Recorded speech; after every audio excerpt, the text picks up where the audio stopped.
She signed the wrong paper. One signature, one stupid, careless mistake, and Lydia Hale just married the most dangerous man in England. A man who destroys anyone who crosses him. A man who doesn't forgive. And when he finds out what she's done, there won't be mercy. There won't be escape. Welcome to the story of a woman who was nobody, who became everything, by accident. If you want to know how an invisible girl survives a world designed to crush her, stay until the end. Hit that like button and drop a comment with your city. Let's see where you're watching from. This is going to be a wild ride. The ink was still wet. Lydia stared at her own name, Lydia Margaret Hale, scrawled at the bottom of the parchment, and something cold settled in her stomach. The letters looked wrong, slanted, hurried, like they'd been written by someone who didn't quite believe what they were doing. She didn't. All finished, Miss Hale? The clerk didn't look up. He was already shuffling papers, his wire-rimmed spectacles catching the gray London light filtering through the solicitor's grimy window. You're free to go. Lydia's hand hovered over the document. I just need to... Your sister will be pleased, I'm sure. He smiled, that automatic expression people wore when they wanted you gone. Such a fortunate match. The Pembroke family is very well regarded. Pembroke. Yes, that was right. Cecily's betrothal to Lord Pembroke, the contract she'd begged Lydia to sign because she was too nervous, and you're so much better at these things, Liddy. Their mother had been frantic. The appointment was today, Cecily had a headache, someone needed to handle the paperwork, and Lydia was always the one who handled things. So here she was, handling things. She pulled her hand back. The document disappeared into the clerk's stack. Will there be anything else? No, thank you. Lydia stood smoothing her plainest gray dress, the one she wore for errands because no one looked twice at a girl in gray. The office was cramped and smelled of old leather and older secrets. Files climbed the walls in precarious towers. A second clerk hunched over a desk in the corner, scratching away at something with a quill that desperately needed replacing. She'd done her job, signed Cecily's papers. Now she could go home and listen to her sister gush about wedding plans while their mother fretted over expenses they couldn't afford. Lydia was halfway to the door when it opened. The man who entered didn't walk into the room. He consumed it, tall, broad-shouldered, dressed in black that made the shadows look pale. His face was all sharp angles and colder angles, with eyes the color of a winter storm that hadn't decided whether to break or simply bury everything. Lydia froze. She knew who he was. Everyone in London knew who he was. Rowan Vexley, the Duke of Greystone, the man they whispered about at parties she was never invited to. The one whose name made even powerful men nervous, and he was staring directly at her. You. His voice could have cut glass. You're Lydia Hale. It wasn't a question. Yes. Her mouth had gone dry. Your Grace. She'd never curtsied to a duke before. She tried. It probably looked ridiculous. He didn't seem to notice, or care. He turned to the clerk, who'd gone white as parchment. The contract. Show me. Your Grace, we weren't expecting... Now. The clerk's hands shook as he pulled a document from the stack. Not the one on top, a different one. He laid it on the desk like it might explode. Rowan Vexley didn't pick it up. He read it where it lay, his expression shifting from cold to something worse. Something that made Lydia want to back toward the door except her legs wouldn't move. When he looked up, his eyes found hers again. You signed this. I signed my sister's betrothal contract, yes, for Lord Pembroke. I was told. This, he said, each word precise and terrible, is not a betrothal contract. The room tilted. What? He picked up the document, held it out. Not to her, toward the light, so she could see the words at the top. Words she hadn't read because she'd been in such a hurry, because Cecily had told her where to sign, because she'd trusted. Marriage contract between His Grace, Rowan Vexley, Duke of Greystone, and Miss Lydia Margaret Hale. The floor dropped away. No. The word came out wrong. Too quiet. She tried again. No, there's been a mistake. I thought... You thought. He lowered the paper. Tell me, Miss Hale, do you make a habit of signing documents without reading them? It was supposed to be for Cecily, For Lord Pembroke, I would never, and yet you did. The clerk had disappeared into his chair, trying to become furniture. The other clerk had stopped writing, quill frozen mid-stroke. Lydia's mind raced. This was wrong. This was impossible. She'd come here to sign Cecily's papers, not this. Not a marriage contract to a man she'd never met, never spoken to, never even been in the same room with until 30 seconds ago. There's been an error, she said, fighting to keep her voice steady. Obviously. We can void it. Tear it up. I'll sign whatever needs to be signed to no. That single word landed like a stone in deep water. She stared at him. What? This is a legal contract, signed, witnessed, and binding. He folded the document with precise, deliberate movements. Congratulations, Miss Hale, you're a duchess. The world wasn't tilting anymore. It was spinning. Lydia grabbed the edge of the desk. You can't. This is insane. I didn't know what I was signing. It was a mistake. You can't possibly. Can't I? He stepped closer. Not threatening exactly, but the air pressure in the room changed. Everything got heavier. Let me make something clear, he said. I don't know what game you and your family are playing. I don't care. But you've signed a legal document binding you to me. That signature is yours. The witnesses are here. The contract is valid. I'll take you to court. You'll lose. His eyes didn't blink. You'll lose, you'll be publicly humiliated. Your family's name will be dragged through every scandal sheet in London. And at the end of it all, you'll still be legally married to me. So ask yourself, Miss Hale, is that really the path you want to take? Lydia's throat closed. He wasn't bluffing. She could see it in every line of his face, hear it in every word. He meant it, all of it. Why? The question scraped out of her. Why would you do this? You don't know me. You don't want me. This is what I want, he interrupted, is irrelevant. What matters is what is. And what is, Miss Hale, is that you are now the Duchess of Greystone. You will come with me. You will fulfill your legal obligations. And if you're very fortunate, we might get through this with minimal damage to both our lives. I won't. The words surprised her. They surprised him too. His eyebrows rose a fraction of an inch. I won't, she repeated, louder this time. Her hands had stopped shaking. Something was hardening in her chest, something that felt like anger except sharper. You can drag me to court. You can humiliate me. But I'm not going with you. I'm not playing Duchess in some insane arrangement I never agreed to. And I'm certainly not going to stand here and let you bully me into… Bully you? His laugh was short and humorless. Miss Hale, you have no idea what bullying looks like. Then enlighten me, Your Grace. They stood there, 3 feet apart, staring at each other like prize fighters waiting for the bell. The clerk coughed. Perhaps if we all sat down… No, Rowan said, not looking away from Lydia. We're leaving. I'm not… You are. He turned to the door, then paused.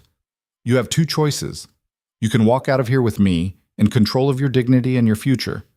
Or I can have my solicitors draw up breach of contract proceedings that will name you, your sister, and your mother as co-conspirators in a scheme to defraud a peer of the realm. The penalties for that, Miss Hale, include prison. So, are you walking, or am I making calls? Lydia's vision went white at the edges. Her mother, Cecily, prison. He wouldn't. He couldn't. Except she knew with absolute certainty that he would, and could.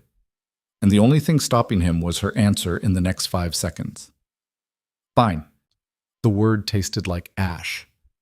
Excellent choice. He opened the door. After you, Duchess. She walked. The carriage waiting outside was black. Of course it was black. Black horses, black lacquer, even the driver's coat was black. Like a funeral procession for her life. Rowan opened the door himself. No footman, no ceremony, just an expectant look that said, "Get in, or I'll help you."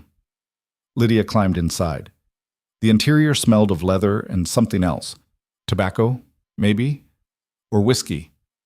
The seats were soft, too soft, like sitting on a cloud that was about to drop you from a great height. He settled across from her, taking up far too much space. The door closed. The carriage lurched forward. They rode in silence for exactly 3 streets. Then Lydia said, "How long have you been planning this?" "Planning what?" "This. The trap. Whatever scheme you've concocted to— You think I planned this?" He sounded almost amused. Almost. "You think I woke up this morning and thought, today seems like a good day to acquire an unwilling wife from a family I've never heard of? Then explain it. I don't owe you explanations. You just threatened to throw my family in prison. I threatened to use the law as it exists." He crossed one leg over the other, every inch the aristocrat. "There's a difference." "Not to me." "Then perhaps you should have thought of that before you signed a legal contract." Lydia's fingernails bit into her palms. "I didn't know." Ignorance isn't a defense. It should be. In what world? She looked out the window. London rolled past, gray buildings, gray sky, gray people hurrying through gray streets, everything the same color as her dress. "Why won't you void it?" she asked quietly. "Even if it's legal, even if I signed it, you don't want this. I can see it on your face. You're as trapped as I am." Silence. She glanced back at him. He was watching her with an expression she couldn't read, calculating maybe. "We're deciding how honest to be." "6 months ago," he said finally, "my cousin tried to have me declared unfit to hold the title, claimed I was mentally unstable, morally corrupt, and a danger to the family name.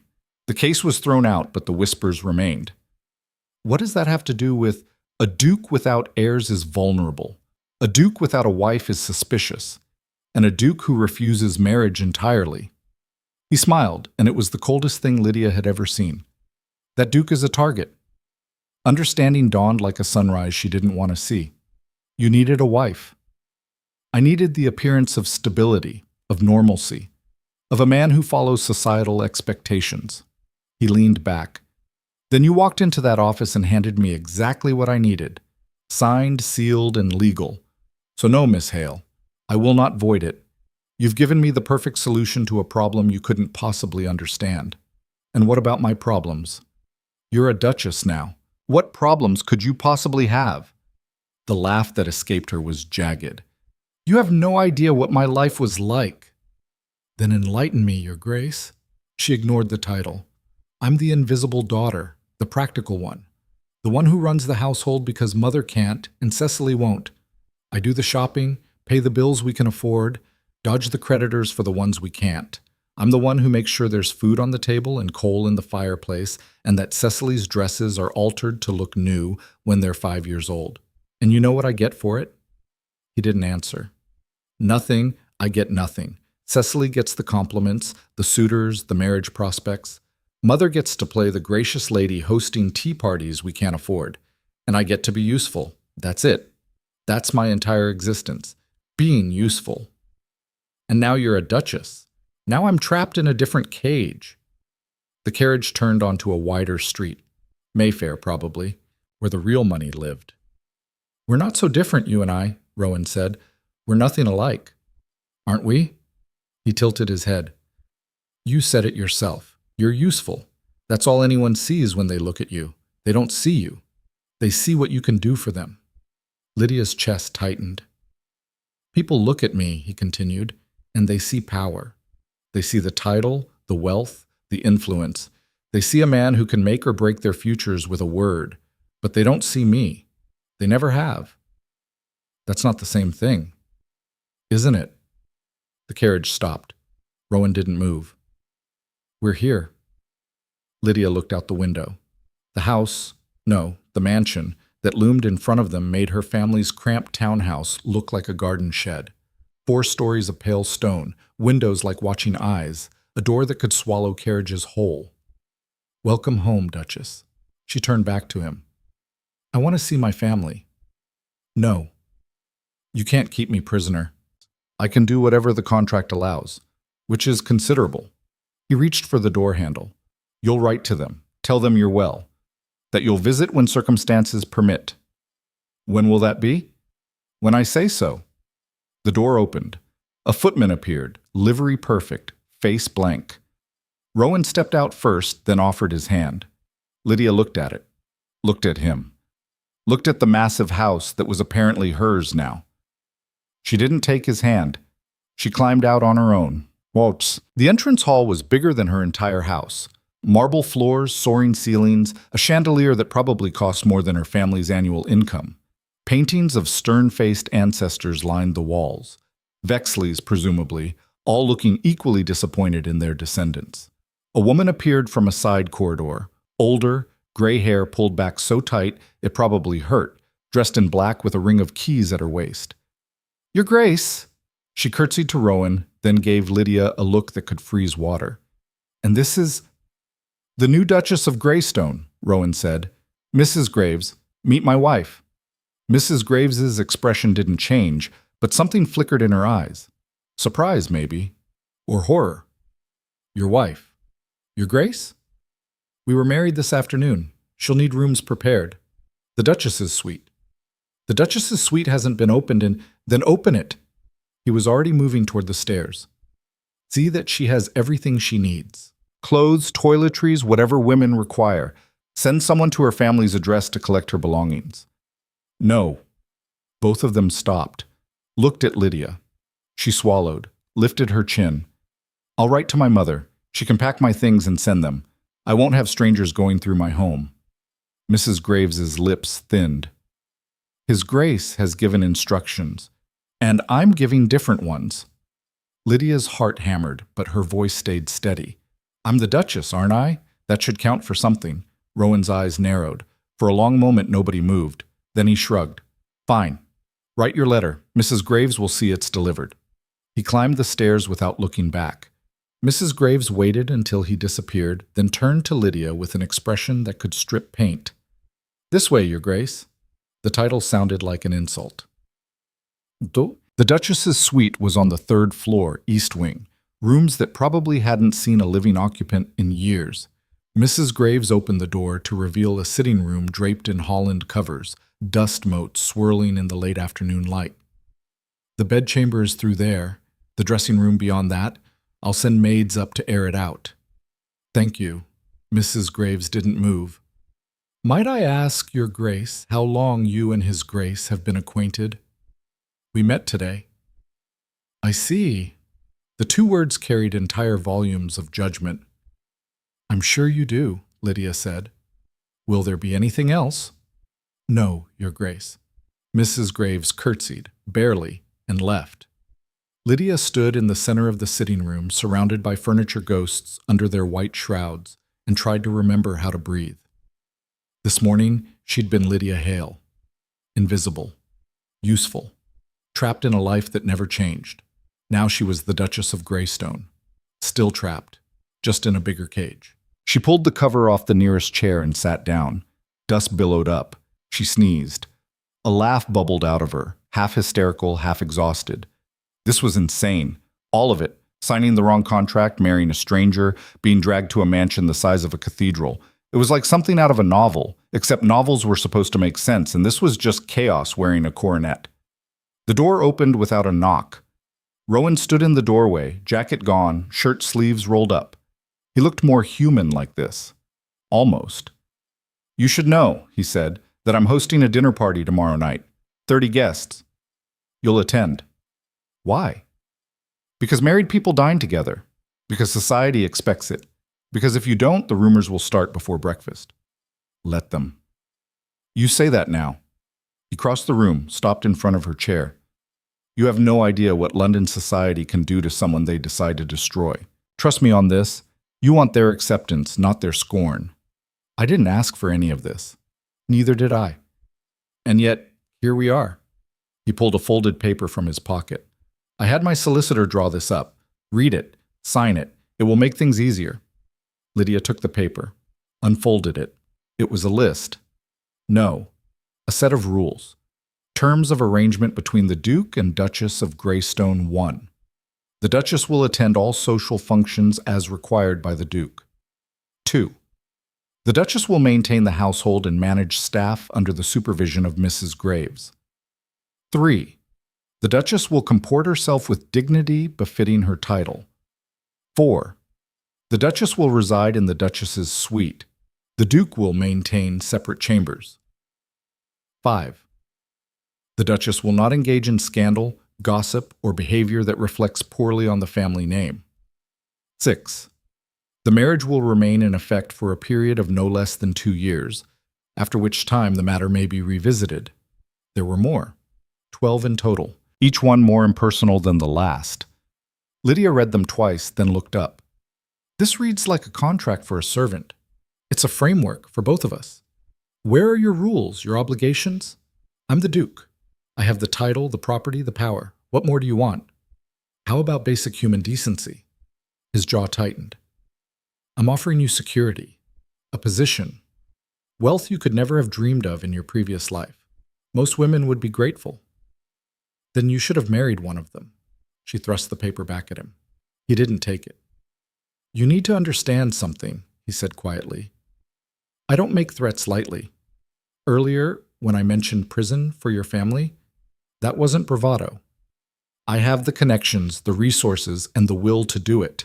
The only reason I haven't is because you're here, cooperating, playing your part. So I'm insurance. You're necessary. That's not the same thing. In my world, it is. They stared at each other. The light was fading outside, turning everything gold in shadow. I'll attend your dinner party, Lydia said. I'll smile. I'll curtsy. I'll be the perfect little duchess for your 30 guests. But I won't sign this. She let the paper fall to the floor. You want rules? Fine. Here are mine. I write to my family whenever I want. I go where I want in this house. And you don't get to threaten me every time I don't fall in line. If we're stuck together, we're stuck together. But I'm not your possession. You're my wife. I'm nobody's. The words hung between them. Rowan bent down, picked up the paper, folded it carefully, and put it back in his pocket. Mrs. Graves will send up dinner, he said. Tomorrow, you'll meet with the modiste. You'll need appropriate clothing for tomorrow night. I have clothes. Not for this, you don't. He walked to the door, paused with his hand on the frame. One more thing, Lydia. She flinched at the use of her first name. You said you're nobody's. You're right. You're not mine, but you carry my name now. You live under my roof. You occupy a position that makes you visible to people who would destroy you for sport. So here's my rule. Don't give them ammunition, because once they start, they won't stop until there's nothing left. Is that what happened to you? His hand tightened on the doorframe. Good night, Duchess. He left. Lydia sat in the dust-covered chair as darkness crept across the floor. Somewhere in this enormous house, servants were moving, fires were being lit, life was continuing as if everything was normal, as if she hadn't just married a stranger, as if her entire world hadn't imploded in the space of a signature. She should cry. That's what girls in novels did. They cried, they fainted, they had vapors. Lydia stood up, walked to the window, looked out at London, stretching away in all directions, a maze of rooftops and chimneys, and lives being lived by people who weren't trapped in impossible situations. She didn't cry. Instead, she thought about the way Rowan's eyes had flickered when she'd refused to sign his rules, the way his jaw had tightened when she'd called him out, the way he'd threatened her family but hadn't actually done anything. He was dangerous. That much was obvious. But he was also something else. He was breakable. Maybe not today. Maybe not tomorrow. But somewhere in that cold, controlled exterior, there were cracks. And Lydia had spent her entire life being underestimated, being invisible, being the one who saw things other people missed. She'd signed a contract. Fine. She was a duchess. Fine. But she wasn't going to be useful anymore. She was going to be something they'd never seen coming. The door opened again. A maid this time, young and nervous. Begging your pardon, Your Grace. Mrs. Graves sent me to help prepare your room. Lydia turned from the window. What's your name? The girl bobbed a curtsy. Annie, Your Grace. Annie, I need paper, ink, and a candle that's not half melted. Yes, Your Grace. Right away, Your Grace. She scurried off. Lydia looked back out at the darkening city. Tomorrow, she'd meet London society. She'd smile, curtsy, play the role Rowan needed her to play. But tonight? Tonight she was going to write a letter to her mother, and then she was going to start planning. Because if she was stuck being the Duchess of Greystone, She was going to be the Duchess nobody expected.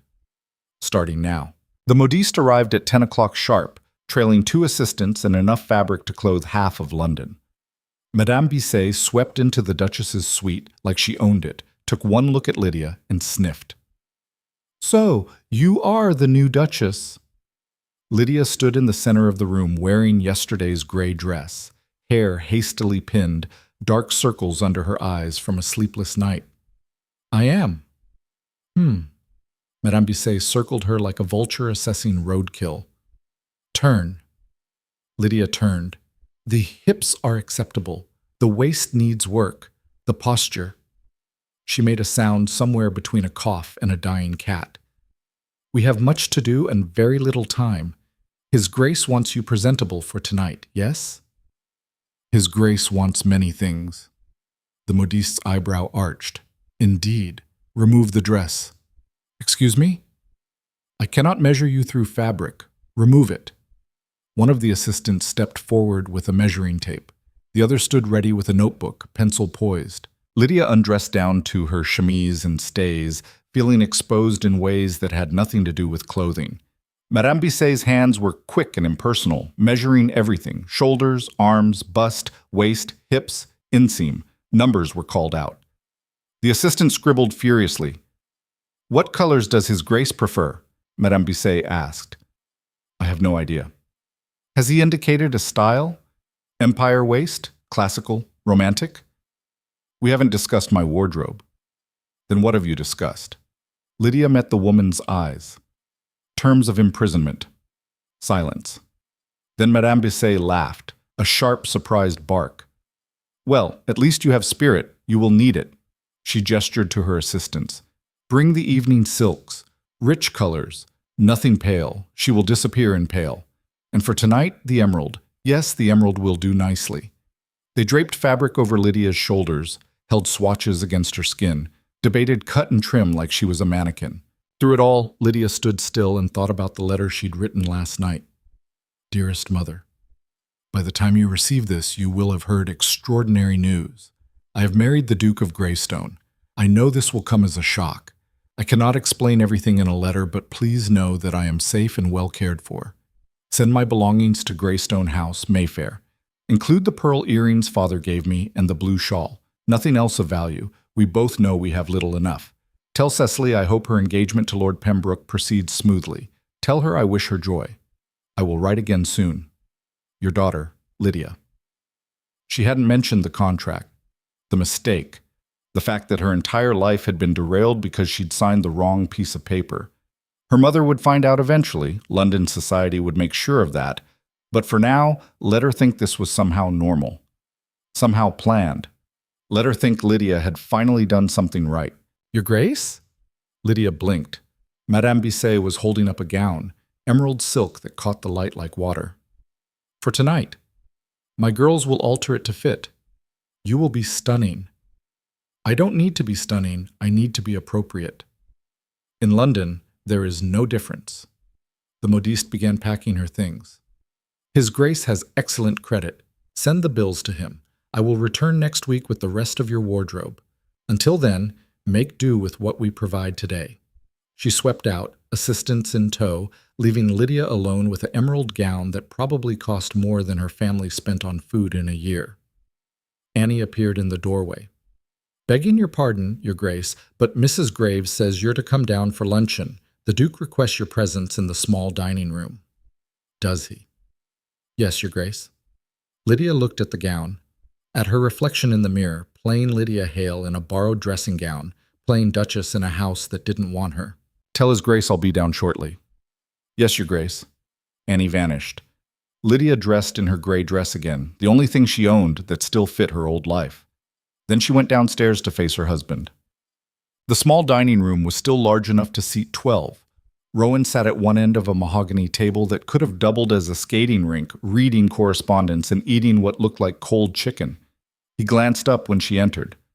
"You're late. I wasn't aware we'd scheduled an appointment." "We're married. Married people dine together. Sit." Lydia sat at the opposite end of the table. Miles of polished wood stretched between them. A footman appeared with a plate. Cold chicken, bread, cheese. Fruit. Food she would have fought over at home, served here like it was nothing. Madame Bisset left satisfied? Rowan asked, not looking up from his letters. She called me acceptable. High praise from her. I'm thrilled. He set down the letter, looked at her properly. You're angry. I'm exhausted. There's a difference. Is there? Lydia picked up her fork, put it down again. What exactly am I supposed to do at this dinner party tonight? Smile, be polite. Answer questions without saying anything interesting. That's it? That's everything. He went back to his correspondence. London society operates on surface and speculation. Give them a perfect surface, and they'll have nothing to speculate about. And if I can't be perfect, then we'll both suffer for it. She studied him across the expanse of table. In daylight, he looked different. Still cold, still contained, but there were shadows under his eyes that matched hers. His shirt collar was slightly crooked. One cufflink was missing. You look tired, she said. I didn't sleep. Neither did I. Then we have that in common. The footman refilled wine glasses neither of them had touched. Lydia waited until he left, then leaned forward. How long are we going to do this? Do what? Pretend. Act like this is normal, like we're not two strangers forced together by a piece of paper. Rowan set down his fork with precise care. We do it until it becomes true, or until society believes it, whichever comes first. That could take years. The contract stipulates 2. After that, we can revisit the arrangement. 2 years of this. Unless you'd prefer prison for your family? Lydia's hands clenched. You keep threatening that. Do you actually have grounds, or is it just convenient? His smile was razor thin. You signed a legally binding marriage contract under what could be argued as false pretenses. Your sister was supposed to marry Lord Pembroke, a minor baron with debts and no prospects. Instead, you married a duke. The wealth disparity alone suggests conspiracy. Add in the fact that the paperwork was handled by a third party, and any decent solicitor could argue calculated fraud. It was a mistake. Prove it. She couldn't. They both knew it. You're a bastard, she said quietly. I'm a duke. There's a difference. Is there? He picked up his wine glass, studied the light through it. I told you last night, London society will destroy you if given the chance. Tonight is your first test. 30 guests, all watching to see if the mysterious new Duchess is worth their time or their scorn. You need to pass. And if I don't? Then tomorrow every scandal sheet in the city will have a story about the Duke who married beneath him and the social climber who tricked her way into a title. He drank. Your family will be ruined. My reputation will take another blow, and we'll both be trapped in a marriage that's become a public spectacle. So no pressure. None at all. Lydia pushed her plate away. The food sat untouched. Who are these 30 people? Peers, politicians, people whose opinions shape London, people who can make or break a reputation with a word. Friends of yours? His laugh was bitter. I don't have friends. I have allies, enemies, and people waiting to see which category I fall into before they commit. Sounds lonely. It's practical. She stood. I should go. Prepare for tonight. Lydia. She stopped. Don't try to be charming. Don't try to be clever. Just be quiet, polite, and forgettable. That's all I need from you. Something cold settled in her chest. Forgettable. Right. Because that's what I'm good at. She left before he could respond. Mom. By 7 o'clock, the house had transformed. Fires blazed in every grate. Candles flickered in chandeliers. Footmen stood at attention in fresh livery. The scent of roasted meat and expensive wine drifted from the kitchens. Lydia stood in her dressing room while Annie laced her into the emerald gown. The fabric was heavier than anything she'd ever worn, the bodice cut lower than she was comfortable with. Madame Bisset's assistants had worked miracles. The gown fit perfectly, skimming her waist and pooling at her feet in elegant folds. She looked like a duchess. She felt like an imposter. Your hair, Your Grace, Annie said. Shall I pin it up? However, it should be done for tonight. Annie's hands were quick and sure, twisting Lydia's dark hair into an elaborate arrangement that probably had a name she didn't know. Pins bit into her scalp. By the time the maid finished, Lydia barely recognized herself in the mirror. "You look beautiful, Your Grace," Annie whispered. "I look terrified." "That too." A knock. Mrs. Graves entered without waiting for permission. She looked Lydia up and down with an expression that might have been approval or disgust. Hard to tell. "His Grace is waiting in the drawing room. The guests will arrive shortly. You're to stand with him during introductions." "How fortunate." Mrs. Graves's lips thinned. "Might I offer advice, Your Grace? Can I stop you?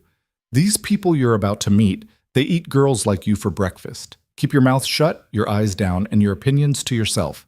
If you embarrass His Grace tonight, you'll regret it." "Is that a threat?" "It's a warning. There's a difference."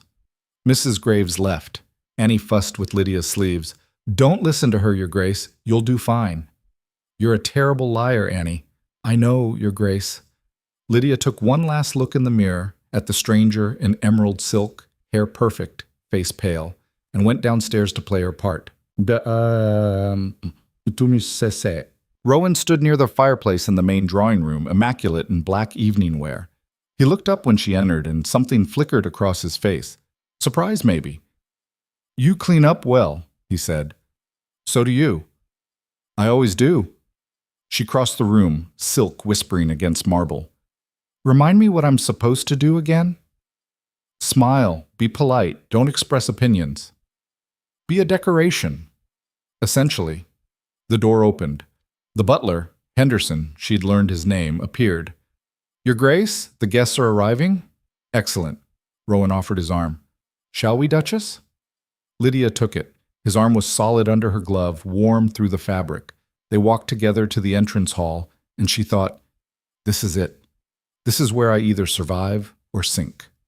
The first guests were Lord and Lady Pemberton, an older couple who looked at Lydia like she was a particularly interesting insect. Rowan made introductions. Lydia curtsied. Lady Pemberton's eyes swept her from head to toe. "How charming," she said, in a tone that meant anything but. "And where did you say you met?" "We didn't," Rowan said smoothly. "Shall we go through to the drawing room?" More guests arrived. Sir Richard, something or other, the Honourable Miss Whoever, Lord this, Lady that. Names and faces blurred together. Lydia smiled until her cheeks ached, curtsied until her knees protested, murmured polite nothings until the words lost meaning. And through it all she felt them watching, judging, taking her measure and finding her wanting. "The new Duchess," someone whispered. "Married quite suddenly, didn't they?"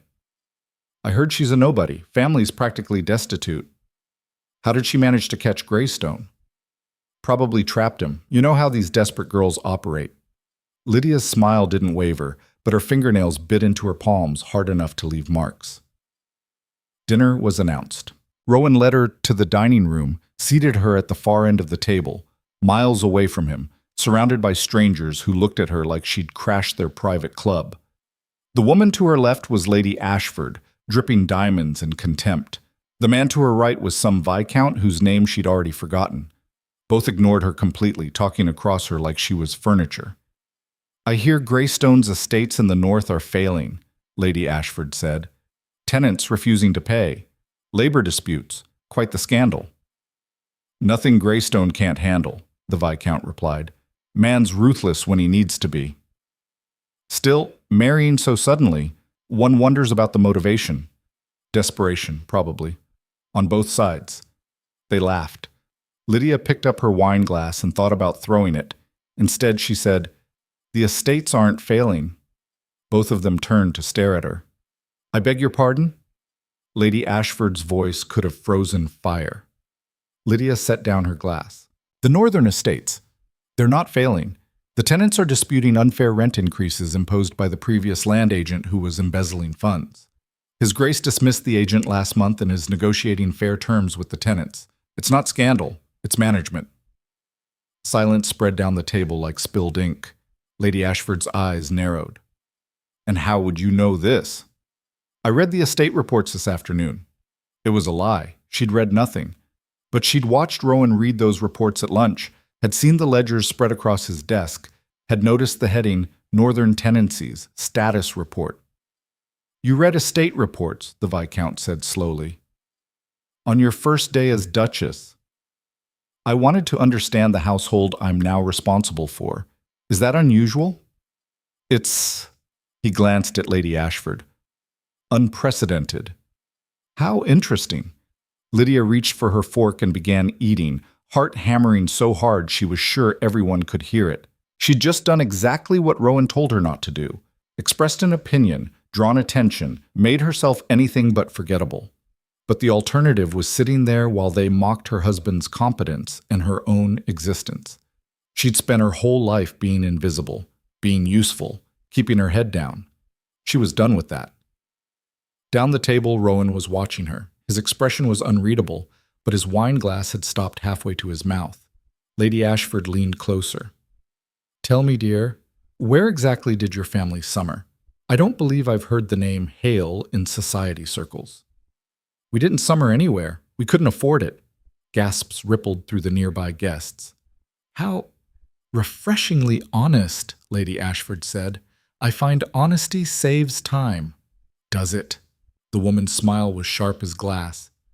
Then let me be equally honest. You're sitting at this table wearing a gown that costs more than most people earn in a year, pretending to be something you're not. We all know what you are, dear. The question is whether you're clever enough to survive it. Lydia set down her fork, met the woman's eyes. Survive what exactly?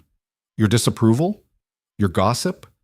I've spent my entire life surviving things that would break people like you, so forgive me if I'm not particularly intimidated by someone whose biggest challenge is choosing which tiara to wear. The table went dead silent. Lady Ashford's face turned an interesting shade of purple. I beg your... Lydia. Rowan's voice cut across the table like a blade. She looked up. He was standing, wineglass in hand, expression calm but eyes blazing. A toast, he said, to my remarkable wife, who has reminded us all that titles mean nothing without the character to back them up. He raised his glass. To the Duchess of Greystone. Nobody moved. Then slowly glasses rose. Murmured echoes of "to the Duchess" circled the table, reluctant and resentful.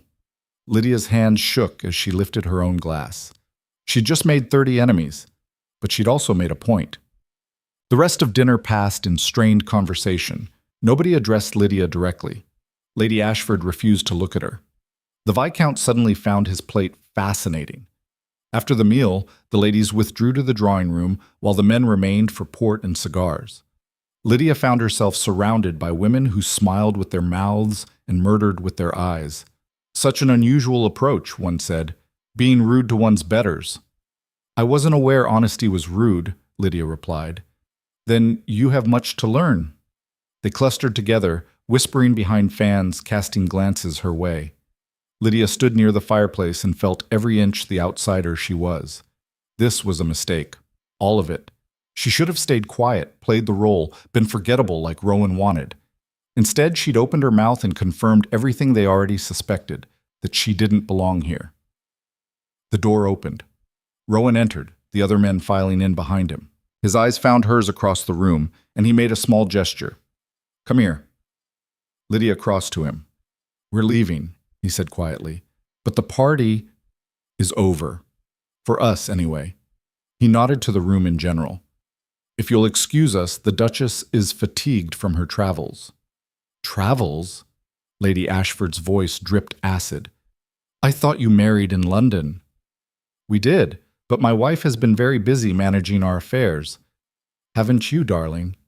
The endearment sounded foreign in his mouth. Exhausting, Lydia agreed. They left together, his hand firm on her elbow, steering her out of the drawing room, up the stairs, away from the whispers that followed like smoke. He didn't speak until they reached the third-floor corridor. Then he stopped, released her arm, and turned to face her. What? He said very quietly. Was that? I don't know what you mean. The estate reports, calling out Lady Ashford, making yourself the center of attention when I explicitly told you to be forgettable. She insulted you. So? So I wasn't going to sit there and let her spread lies about your competence. I don't need you to defend me. Apparently you do, because nobody else was doing it. His jaw clenched. You don't understand how this works. Those people down there, they thrive on conflict. You gave them exactly what they wanted. Now they'll spend the next week tearing you apart in every drawing room in London. Let them. Let them. His voice rose. Do you have any idea what you've done? You were supposed to be quiet, polite, harmless. Instead, you declared war on the most influential women in society. I told the truth. The truth doesn't matter here. Only perception matters, only appearances, and you just destroyed any chance of being accepted. I was never going to be accepted. Lydia's own anger flared hot. Did you really think they'd welcome me? A nobody from nowhere who married way above her station? I could have been perfect tonight, silent, smiling, empty-headed, and they still would have hated me. At least this way, I gave them an honest reason. You gave them ammunition. So did you when you married me. They stood there, both breathing hard, faces inches apart in the dim corridor. Rowan's expression shifted. Anger faded into something else, something that might have been respect except colder. You read the estate reports, he said. Truly? No. Then how? I watched you read them at lunch, saw the heading, made an educated guess. She lifted her chin. I spent years managing my family's finances on nothing. You think I can't read a room, figure out what information matters, and use it when needed? That was a hell of a gamble. I've been gambling my whole life. Tonight was just higher stakes. He studied her for a long moment. You're not what I expected. Neither are you. What did you expect? A villain. Someone who'd lock me away and ignore me except when he needed me to smile pretty for guests. And now? Now I think you're trapped just like I am. You just hide it better.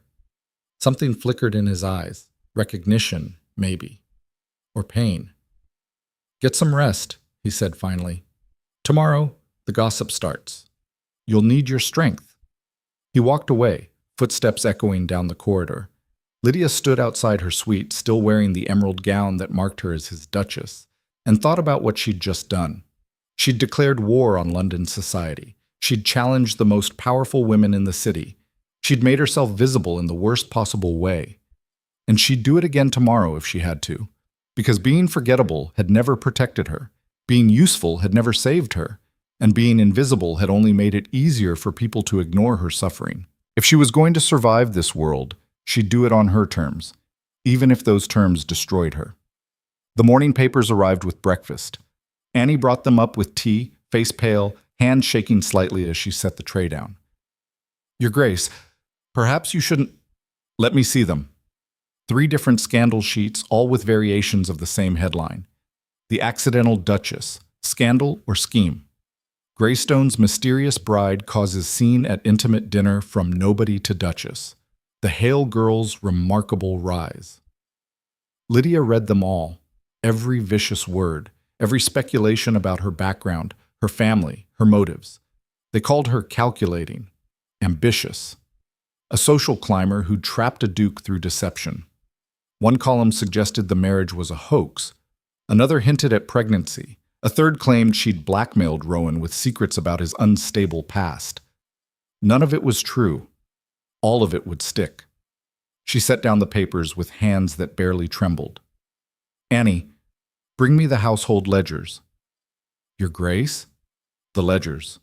Account books. Whatever records exist for running this house. I want them all. But Mrs. Graves works for me now. Tell her I require the books. Today. Annie fled. Lydia dressed in the simplest day dress Madame Bisset had left, dark blue, practical, nothing fancy. Then she went downstairs. Mrs. Graves was waiting in the morning room, ledgers stacked on the table like a defensive wall. You wanted these, Your Grace? I did, thank you. Lydia sat, opened the first ledger. The entries were neat, precise, dated going back 3 years. Household expenses, staff wages, provisions, maintenance. She began reading. Mrs. Graves hovered. Your Grace, these are rather complex. I've managed household accounts since I was 14. This is just bigger numbers. She kept reading, kept noticing. By page 30, she'd found the first irregularity. By page 60, she'd found 5 more. Someone was stealing from the Greystone household. Not much. Small amounts, carefully hidden in everyday expenses. An extra £1 here for candles, £2 there for repairs. Never enough to be obvious, but consistent enough to add up. Over 3 years, someone had embezzled roughly 600 pounds. Lydia looked up. Mrs. Graves was still there, expression neutral. "These books?" Lydia said carefully. "Who manages them?" "I do, Your Grace. I've been household steward for 15 years. "I see." She turned back to the ledger, mind racing. Mrs. Graves had motive, access to funds, knowledge of the system, enough authority that nobody questioned her. But she'd also been here longer than Rowan, which meant either she'd been stealing for years unchallenged, or someone else was using her position as cover. "Is there a problem, Your Grace?" Lydia smiled. "No problem, just familiarizing myself with how things run." "Of course." Mrs. Graves left, keys jangling at her waist. Lydia went back to the books, pulse quickening. She'd found something real, something she could use to prove she was more than just a pretty face in a borrowed title. The door opened. Rowan entered, still in riding clothes, hair wind-messed. "You're up early," he said. "Couldn't sleep. Thought I'd make myself useful." His eyes landed on the ledgers. "What are those?" "Household accounts. Mrs. Graves brought them at my request."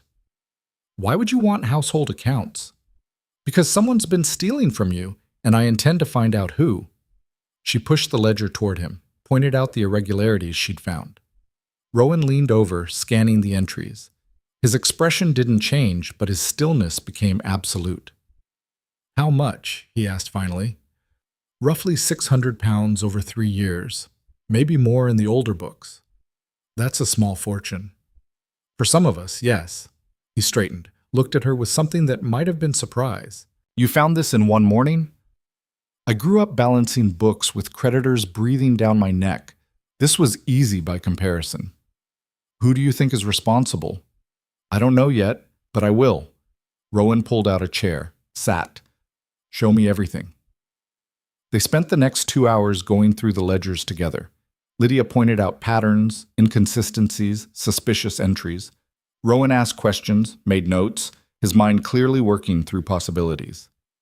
"Mrs. Graves has been here 15 years, he said eventually. "Since before I inherited. I trusted her completely." "Maybe you shouldn't have."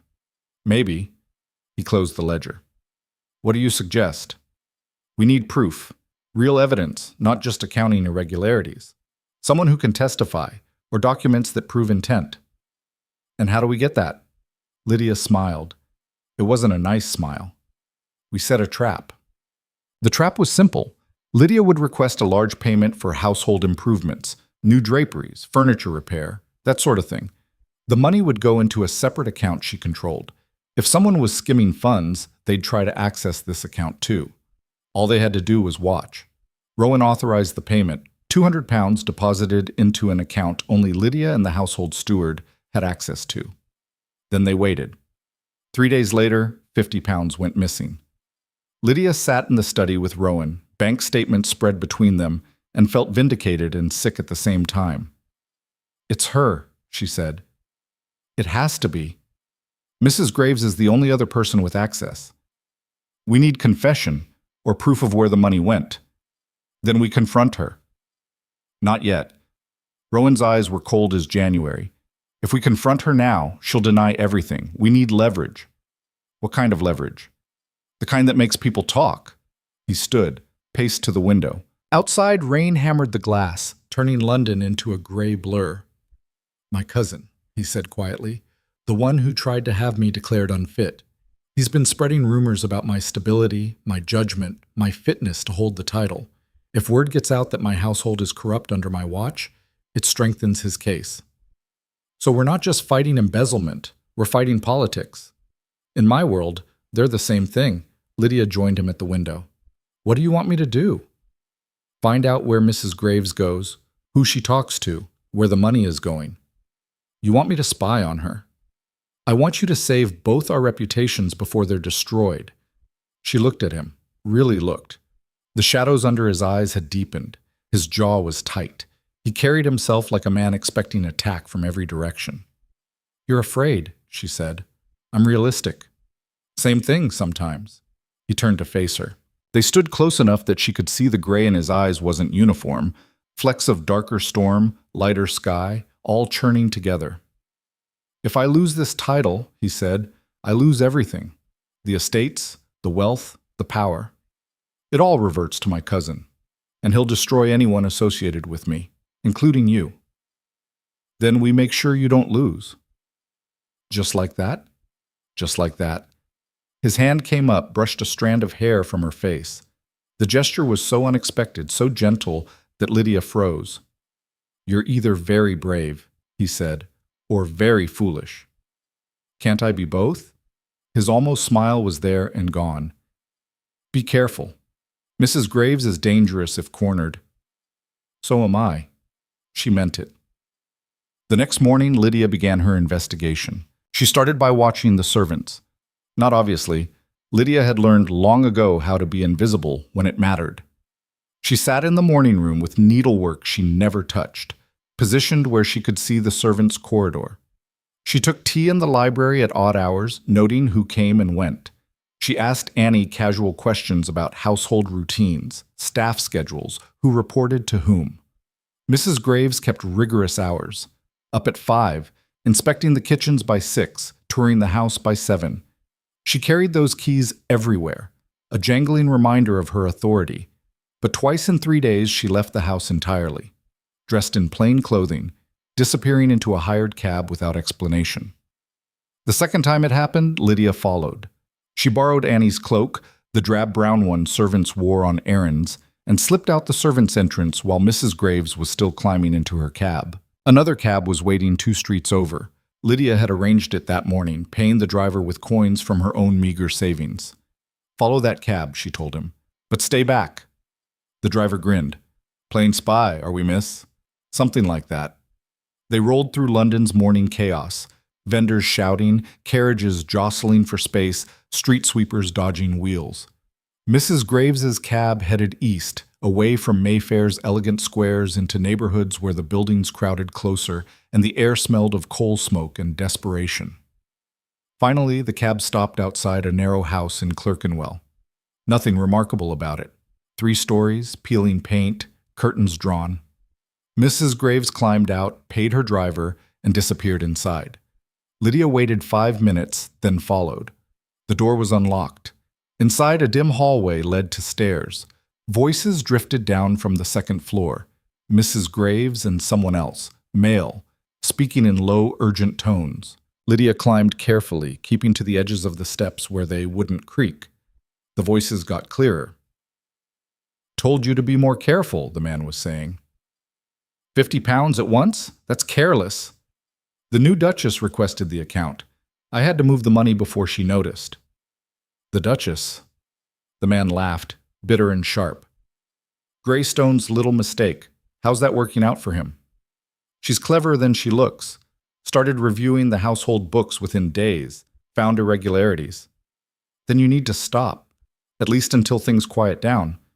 "I can't stop. Your debts won't wait, and neither will I. You promised me that money would be repaid. And it will be. Just give me time." "I've given you 3 years."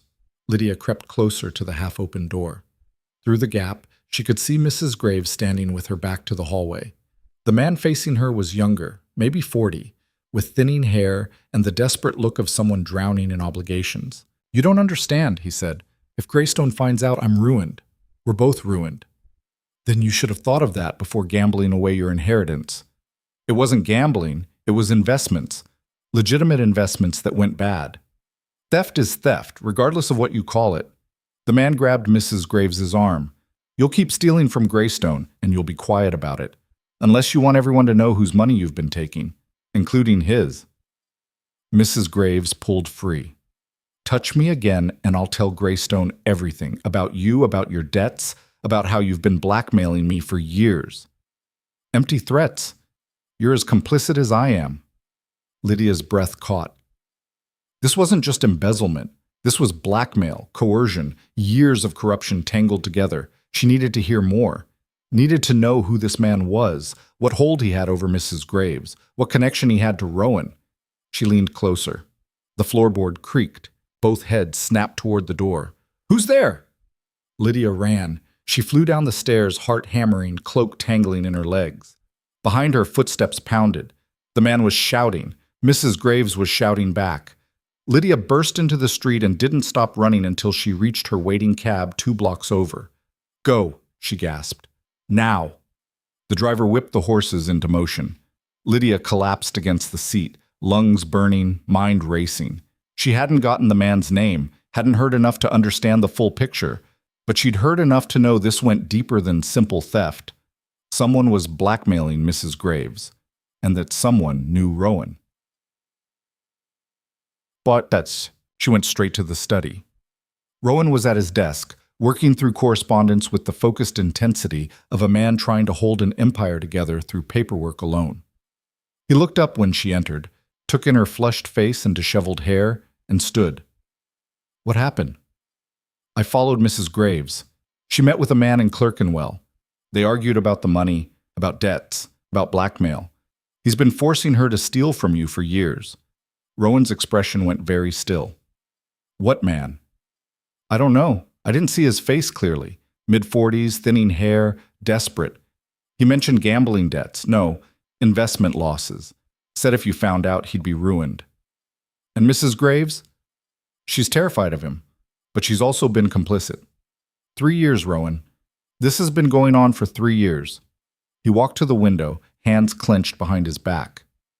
"Did he see you?" "I don't think so. I ran before they could get a good look." And if he did see you? If he recognized you as the Duchess?" Lydia's stomach dropped. She hadn't thought of that. "Then he knows we're investigating." "Which means he'll cover his tracks, or worse." Rowan turned back to her. "You shouldn't have gone alone. I couldn't exactly bring a chaperone." "You could have brought me." "You would have said no." "Damn right I would have." His voice rose. "Do you have any idea how dangerous that was? Following a thief to an unknown location, eavesdropping on criminals who've been stealing for years? They could have hurt you, killed you, and for what? Information we could have obtained more safely?" "I got you proof. You got yourself nearly caught." They stared at each other across the study, both breathing hard.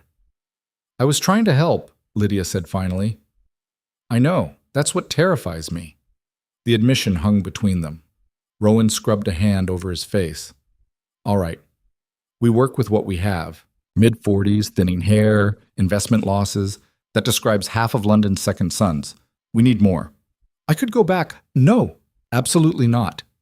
"But, no." His voice was iron. "We do this differently. We use the one advantage we have."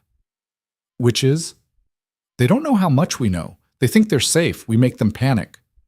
Lydia felt a slow smile building. "We set another trap." "Exactly, our chat." The plan was simple and vicious. Rowan would announce at the club that evening that he was conducting a full audit of all household accounts going back 5 years. He'd hire outside auditors, professional investigators, people with no loyalty to anyone currently employed at Greystone House. The news would spread. It always did. Men talked at their clubs, servants gossiped, wives whispered to each other over tea. Within 24 hours, everyone in London would know the Duke of Greystone was tearing his household apart, looking for corruption. "And when the thief hears," Lydia asked, "he'll panic, try to destroy evidence, move money, maybe approach Mrs. Graves again to silence her. When he does, we'll be watching." "You're gambling he'll make a mistake." "I'm counting on it. Desperate men make desperate choices." "What about Mrs. Graves?" Rowan's expression hardened. "She stays in place. For now. If we dismiss her, the thief goes to ground, and we lose our chance. She's been stealing from you for 3 years. I'm aware. And you're just going to let her keep working here? Until we catch whoever's blackmailing her, yes. Then they both pay." The coldness in his voice made Lydia shiver. That night, Rowan went to his club as planned. Lydia stayed home, supposedly resting after the strain of recent social events. In reality, she positioned herself in the small sitting room off the main hall where she could see the servants' entrance. If the thief contacted Mrs. Graves, if anyone suspicious arrived, she'd know. Hours passed. Servants came and went on their usual errands. The house settled into evening quiet. Lydia's eyes burned from staring at shadows. Then, just before midnight, a knock at the servants' door. Lydia pressed herself against the sitting room wall, peering through the crack she'd left in the door. The night footman answered. A man stood there, shabby coat, cap pulled low, envelope in hand. Message for Mrs. Graves. Urgent. The footman took the envelope. The messenger disappeared into the night. Lydia waited until the footman carried the message deeper into the house, then slipped out of the sitting room and followed at a distance. He climbed to the third floor where the senior servants had their rooms, knocked on a door. Mrs. Graves answered, still dressed despite the hour. She took the envelope, dismissed the footman, and opened it. Even from down the corridor, Lydia could see her face go white. Mrs. Graves crumpled the note, shoved it in her pocket, and hurried downstairs. Not to the servants' quarters, to Rowan's study. Lydia followed. The study door was closed but not latched. Through the gap she heard Mrs. Graves's voice, high and frightened. "I need to speak with His Grace immediately." "His Grace is at his club," the footman on duty replied. "Then get him. Tell him it's urgent. Tell him—" Her voice broke. "Tell him everything is about to come out." "I don't understand, Mrs. Graves." "You don't need to understand. Just get His Grace, now." The footman hurried off. Mrs. Graves stood in the study, hands shaking, pulling the crumpled note from her pocket and reading it again. Lydia pushed the door open. "What does it say?" Mrs. Graves spun around. "Your Grace, you shouldn't—" "What does the note say, Mrs. Graves?" The woman's face crumpled. For a moment she looked ancient, defeated, all her rigid authority dissolved into fear. "It says if I don't deliver £500 by tomorrow morning, he'll go to His Grace and tell him I've been embezzling. He'll say I acted alone, that he has proof, that I should hang for it." "Who sent it?" "Mr. Thomas Vexley. His Grace's cousin." The world tilted. Rowan's cousin. The one who tried to have him declared unfit. The one who wanted the title, the estates, everything. This wasn't just about stolen money. This was about destroying Rowan completely. "How long has he been blackmailing you?" Lydia asked. "Since he found out about the money I took to pay my sister's medical debts 3 years ago. He said he'd keep quiet if I continued taking small amounts and funneling them to him. I thought if I did what he wanted, he'd eventually leave me alone. But he didn't. No, he kept demanding more. And now with the audit, he's panicking. If outside investigators find the trail, it leads back to him. So he's cutting me loose." Her voice turned bitter. "I'm to be the scapegoat while he stays clean." Lydia's mind raced. "We need to get that note to Rowan. It's proof. It's my confession. It's evidence of blackmail. You were coerced." "I still stole." "Because you had no choice." Mrs. Graves looked at her with something that might have been hope. "You'd speak for me? To His Grace?" "I'll do better than that. I'll help you trap Thomas Vexley." They were still planning when Rowan returned an hour later. He took one look at Mrs. Graves standing in his study, at Lydia beside her, and his expression went dangerous. "Explain." Lydia handed him the note. She watched his face as he read it. Watched the fury build, cold and controlled, until his hands trembled with the effort of containing it. "Thomas," he said quietly. "Of course it's Thomas." "He's been blackmailing Mrs. Graves for 3 years," Lydia said, "forcing her to steal and give him the money. Now he's trying to frame her for everything to cover his own involvement." Rowan's eyes found Mrs. Graves. "Is this true?" "Yes, Your Grace." The woman's voice was barely a whisper. "I'm sorry. I'm so desperately sorry. I took money for my sister's care, and he found out, and he's been using it against me ever since. I never meant to hurt you. You stole from me for 3 years. I know. You let my household fall into disrepute. Yes. And you said nothing. I was afraid. He threatened to destroy me, to tell everyone I was a thief, to make sure I never worked again. My sister needs me. I couldn't—" Her voice broke. "I couldn't lose everything." Silence filled the study. Then Rowan said, "Where is he now?" "I don't know. He never tells me where he stays." "But you're supposed to deliver the money tomorrow morning."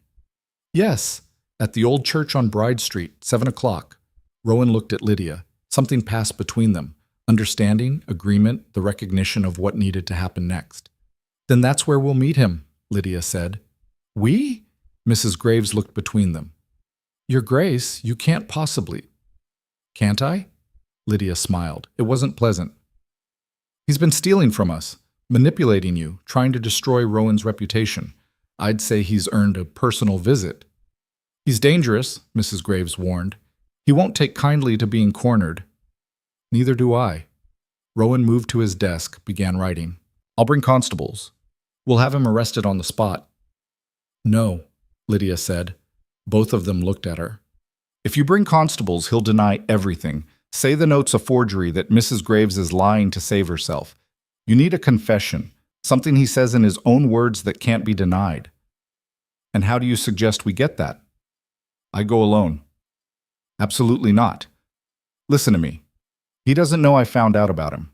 As far as he's concerned, I'm just the accidental duchess, in over her head, probably miserable. I show up instead of Mrs. Graves, tell him I know what he's been doing, offer him more money to stop. He'll talk. He'll brag. Men like him always do. And if he doesn't? If he hurts you instead?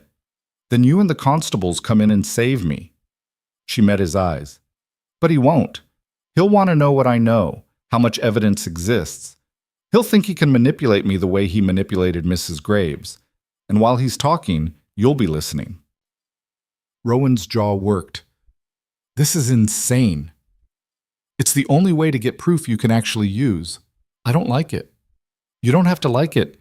You just have to trust me, Mrs. Graves spoke up. Your Grace, she's right.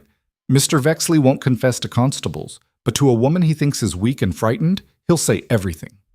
Rowan looked between them, fury and fear warring in his expression. Finally he said, Fine, but I'm nearby the entire time. One sign of danger and I'm coming in. Agreed. And you wear this. He pulled something from his desk drawer, a small knife in a leather sheath. Can you use a blade? Lydia took it. I grew up in a neighborhood where you learn to defend yourself. I'll manage. Then we have a plan. His voice was grim. Tomorrow morning, 7 o'clock. Bride Street Church. We end this, Lydia said, or it ends us. She barely slept. Every time she closed her eyes, she saw Thomas Vexley's face, imagined, threatening, the man who'd been poisoning Rowan's life from the shadows. By 4 a.m, she gave up trying and dressed in the dark. Simple clothes, nothing fancy, the knife strapped to her thigh under her skirts. Annie found her in the kitchen, drinking tea she couldn't taste. Your Grace, are you well? Just couldn't sleep. Early meeting. At this hour? Important business. The maid's eyes were too knowing. Be careful, Your Grace, whatever it is. I will. At 6:30, a plain carriage pulled up outside. Not the ducal crest, something anonymous that wouldn't draw attention. Rowan sat inside, dressed in dark clothes, face shadowed. Last chance to change your mind, he said when she climbed in. Not a chance. They rode through pre-dawn London, streets empty except for early vendors and street sweepers. The city looked different at this hour, raw, hungrier, more honest about what it was. The church on Bride Street was old and crumbling, windows boarded, weeds growing through cracks in the steps. Rowan stopped the carriage a block away. I'll be right outside, he said. You scream, I come running. You signal, I bring the constables. You understand? I understand. Lydia. His hand caught hers. Be careful. Always am. Lie. They both knew it. She climbed down and walked to the church alone. The door was unlocked. Inside, the air smelled of damp and decay. Morning light filtered through gaps in the boards, casting everything in stripes of shadow and pale gold. A figure stood near the altar. Thomas Vexley was exactly as she'd glimpsed him in Clerkenwell. Middle-aged, thinning hair, the desperate look of a man watching his world collapse. He turned when she entered, and surprise flashed across his face. Who are you? The new Duchess of Greystone. I believe you've been stealing from my household. His expression shifted. Calculation replaced surprise. I don't know what you're talking about. Don't you? Mrs. Graves told me everything about the blackmail, the theft, the 3 years you've been bleeding money from Rowan's estates while trying to destroy his reputation. That woman is a liar and a thief. She's terrified of you. There's a difference. He took a step closer. You shouldn't have come here, Your Grace. This doesn't concern you. Concerns me very much. That's my household you've been corrupting. Your household? He laughed. You've been Duchess for what, 2 weeks? You know nothing about that household, nothing about this family, nothing about what's at stake. Then enlighten me. Gladly. His smile was cruel. Your husband is unfit to hold the title. Everyone knows it. He's cold, unstable, has no heirs, no real connection to society. He's a placeholder waiting to be replaced by someone better suited to carry the Vexley name. Someone like you? Exactly like me. So you've been sabotaging him, making his household look corrupt, his judgment questionable, building a case to challenge the title again. Among other things, the embezzlement was convenient, made him look careless. The scandal of a hasty marriage to a nobody made him look desperate. And now, when I reveal that his own wife has been investigating his household, finding corruption, he was too blind to notice? Thomas's smile widened. It proves everything I've been saying about his incompetence. Except I'm the one who found the corruption, not you. Details. The scandal sheets won't care who found it. They'll care that it exists. That Greystone's household is rotten under his watch. Lydia's hand moved toward the knife hidden beneath her skirts. And what about Mrs. Graves? What happens to her when you tell everyone she's been stealing? She hangs, or transports. I don't particularly care. She was useful while I needed her. Now she's just evidence. Evidence that you coerced her. Evidence of nothing. I have letters she wrote asking for money. Bills she signed. A paper trail that leads straight to her and nowhere near me. I'm the concerned cousin who discovered the theft and reported it. She's the criminal who betrayed her employer's trust. He stepped closer still. And you, Your Grace, are the naive little wife who got in over her head trying to play Duchess. That's where you're wrong. She pulled the knife. Thomas froze. Put that down. I don't think so. You're making a mistake. Funny. That's what everyone keeps telling me. But I'm still here, still standing, still fighting. Fighting what? You can't win this. Even if you tell Rowan everything, even if he believes you, I have allies, resources, legal claims to the title that won't disappear just because you wave a knife around. Maybe, but I have something better. What? Your confession, every word you just said. His face went white. You're bluffing. Am I?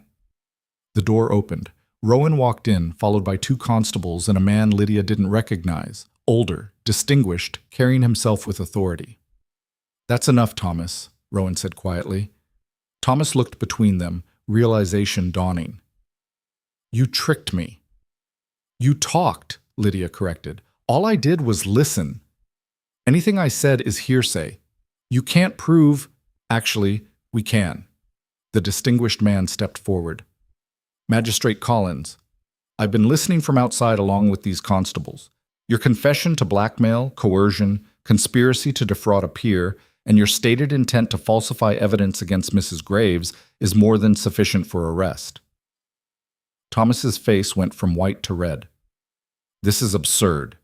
I'm a Vexley. You can't arrest me based on the word of some common girl playing Duchess. I can arrest you based on multiple witnesses to a confession, the magistrate said. Constables, please. They moved forward. Thomas backed away. This isn't over. I'll fight this.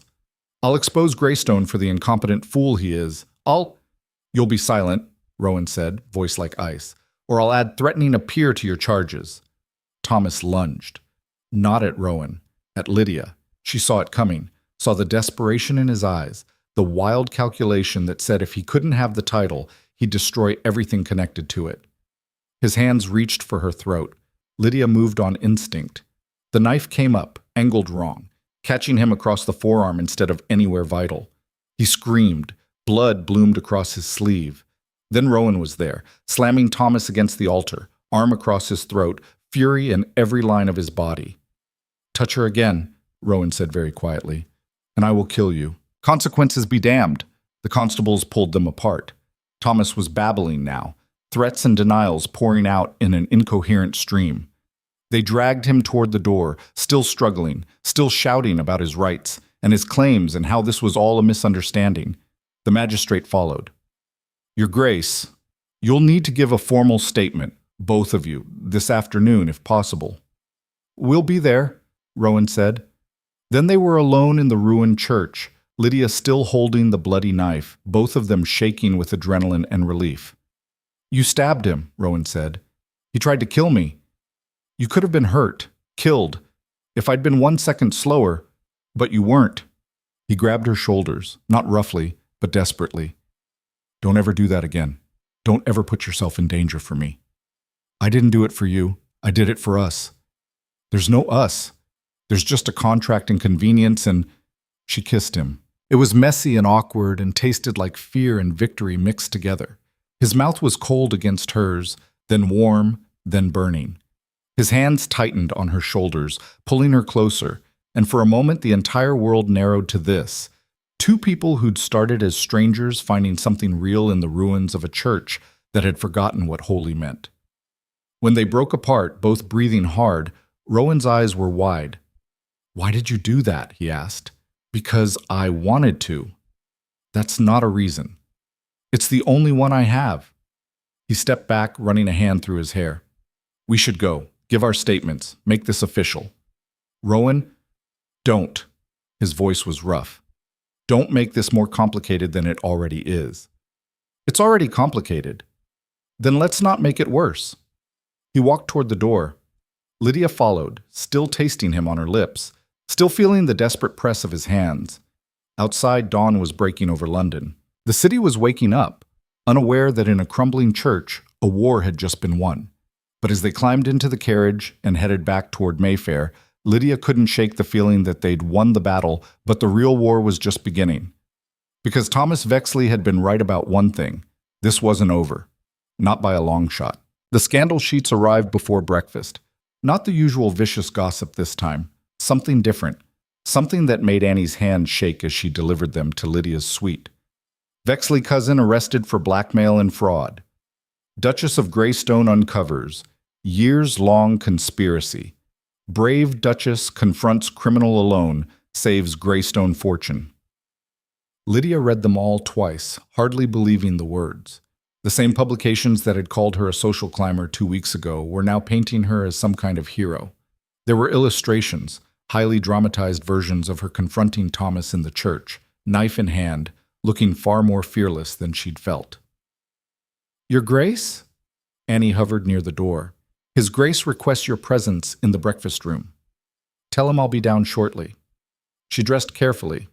Not the plain gray anymore, one of Madame Bisset's creations, deep burgundy that made her look older, more substantial. If London was going to stare at her, she might as well give them something worth looking at. Rowan was already at the table, surrounded by newspapers of his own. He looked up when she entered, and something flickered across his face. Not the cold calculation she'd grown used to. Something warmer, more complicated. You've seen them, he said. Hard to miss. She sat, accepted tea from a footman. They make me sound like I stormed a fortress single-handed. You did confront a blackmailer armed with nothing but a knife and nerve. I had you waiting outside. You didn't know if I'd get there in time. I trusted you would. The words settled between them, heavier than they should have been. Rowan set down his paper. The magistrate wants our statements this afternoon. Thomas is being held pending formal charges. His solicitors are already trying to claim diminished capacity, family loyalty gone too far, every excuse they can manufacture. Will it work? Not with multiple witnesses to his confession, not with the paper trail we've uncovered showing 3 years of systematic theft and blackmail. He's finished, Lydia, completely. She should have felt victorious. Instead, she felt exhausted. What about Mrs. Graves? She's given her own statement. Magistrate Collins is considering leniency given the coercion, but she'll likely face some penalty. Probation, perhaps, or mandatory restitution. She was a victim. She was a thief who happened to be blackmailed.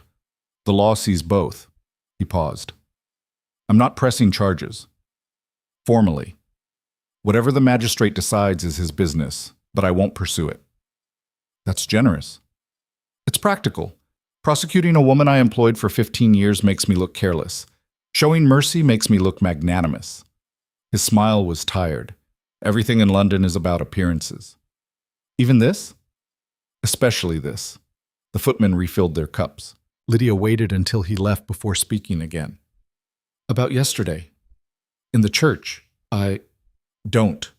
Rowan's voice was gentle but firm. We were both running on adrenaline. It didn't mean anything. Didn't it? Lydia. He met her eyes. We're trapped in a legal arrangement neither of us wanted. What happened yesterday was a moment, nothing more.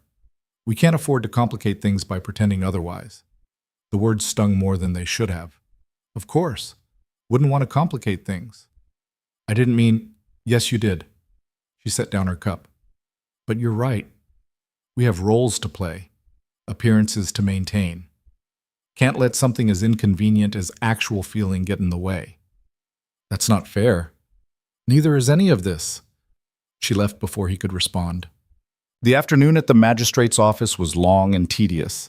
Lydia gave her statement 3 times, each version scrutinized by different officials who wanted to make absolutely sure they had the facts straight. Yes, she'd followed Mrs. Graves. Yes, she'd gone to the church alone. Yes, Thomas Vexley had confessed to everything before witnesses. No, she didn't feel she'd been in danger. Lie. But a necessary one. No, she hadn't planned to stab him. Truth. That part had been pure instinct.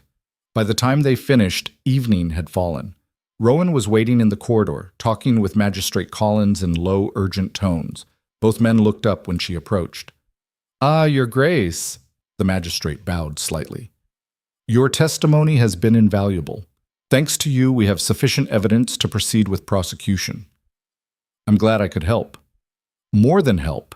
You've exposed a conspiracy that could have destroyed one of England's oldest families. That takes courage and considerable intelligence. I just followed the evidence. Most people wouldn't have known what to look for." He glanced at Rowan. "Your Grace, you're fortunate in your choice of wife."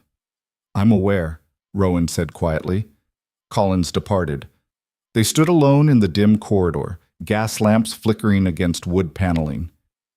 "We should go home," Rowan said. "Should we?" "Unless you'd prefer to stand here all night." She almost said yes, just to be contrary, just to see what he'd do. Instead, she said, "Home, then." They rode in silence, the carriage rocking through London's evening traffic. Lydia watched the city pass, theaters lighting up, restaurants filling, people living ordinary lives without contracts and blackmail and knives hidden under their skirts. "I have to attend a ball tomorrow night," Rowan said suddenly. "Lord Pemberton's. Half of London will be there. You'll need to come." "More performing?" "More proving we're a united front. After today's papers, everyone will want to see the brave Duchess who exposed Thomas's scheme." "And say what? How I trapped a criminal? How I wielded a knife like some kind of avenging angel?" "Say nothing. Let them speculate.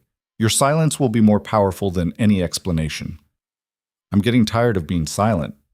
"You haven't been silent for weeks. You challenged Lady Ashford at dinner. You investigated my household. You confronted Thomas alone. You've been anything but silent. And yet you still want me quiet when it matters. I want you safe when it matters. There's a difference." The carriage stopped outside Greystone House. Rowan climbed out first, offered his hand. This time, Lydia took it. Inside, the household was different. Footmen who'd barely acknowledged her before now bowed properly. Maids curtsied with something approaching respect. Even the portraits seemed to glare less.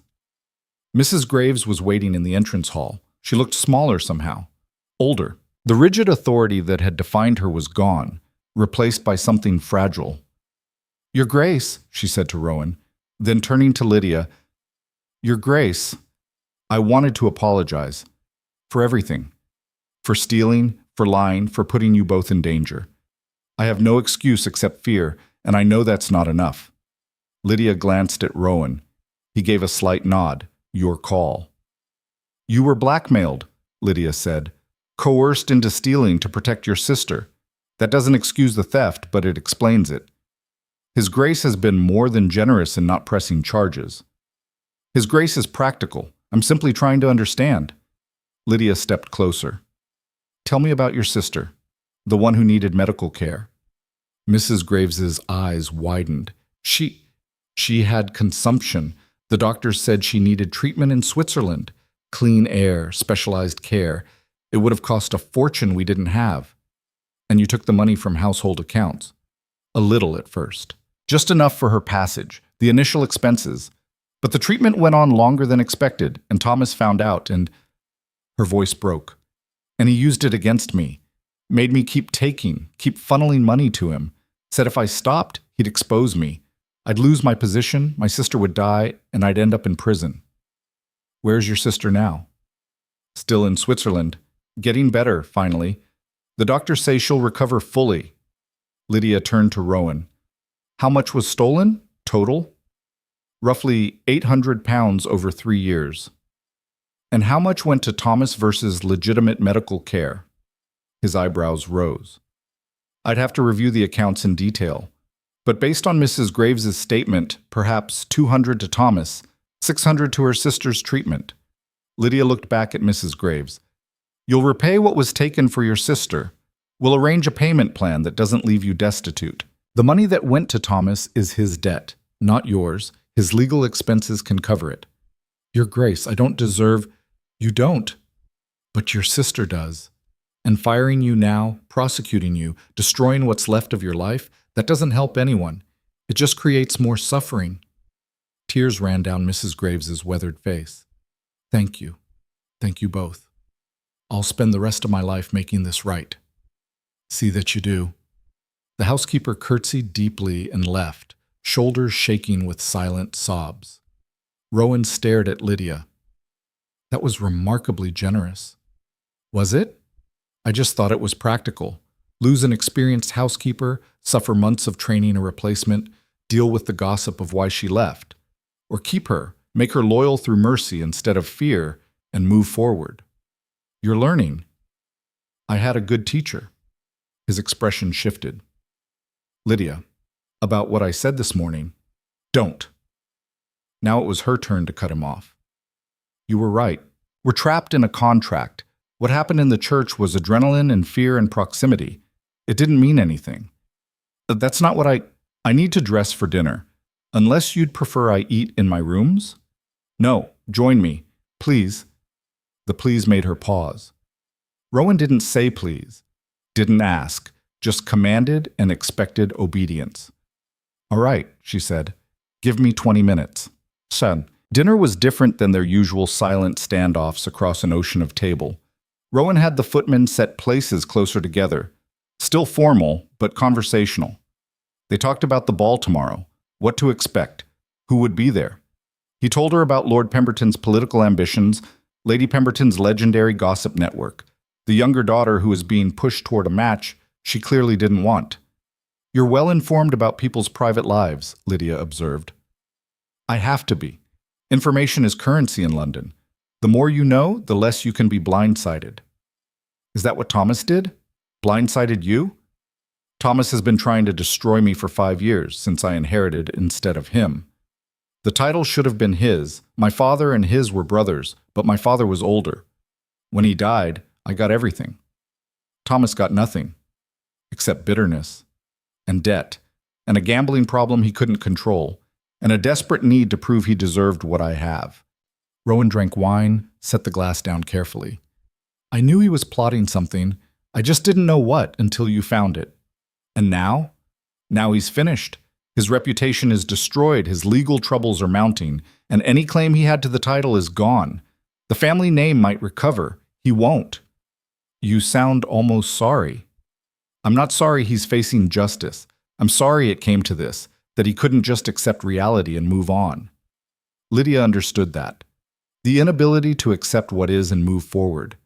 She'd spent her whole life fighting against the reality of being invisible, being useful but never valued. Even now, married to a duke, living in luxury, she was still fighting. What happens at the ball tomorrow? She asked. Besides performing our united front? People will want to talk to you. About Thomas, about the church, about how you uncovered everything. You'll be the most interesting person in the room. I don't want to be interesting. Too late.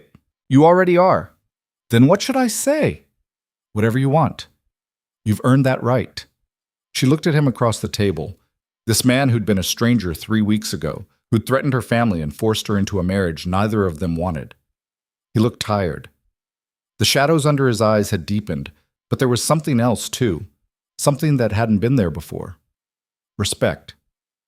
"Rowan," she said carefully, "why didn't you void the contract? At the very beginning, when I first signed it, you said you needed a wife for appearances, but you could have found someone else, someone appropriate. Why did you keep me?" He was quiet for a long time.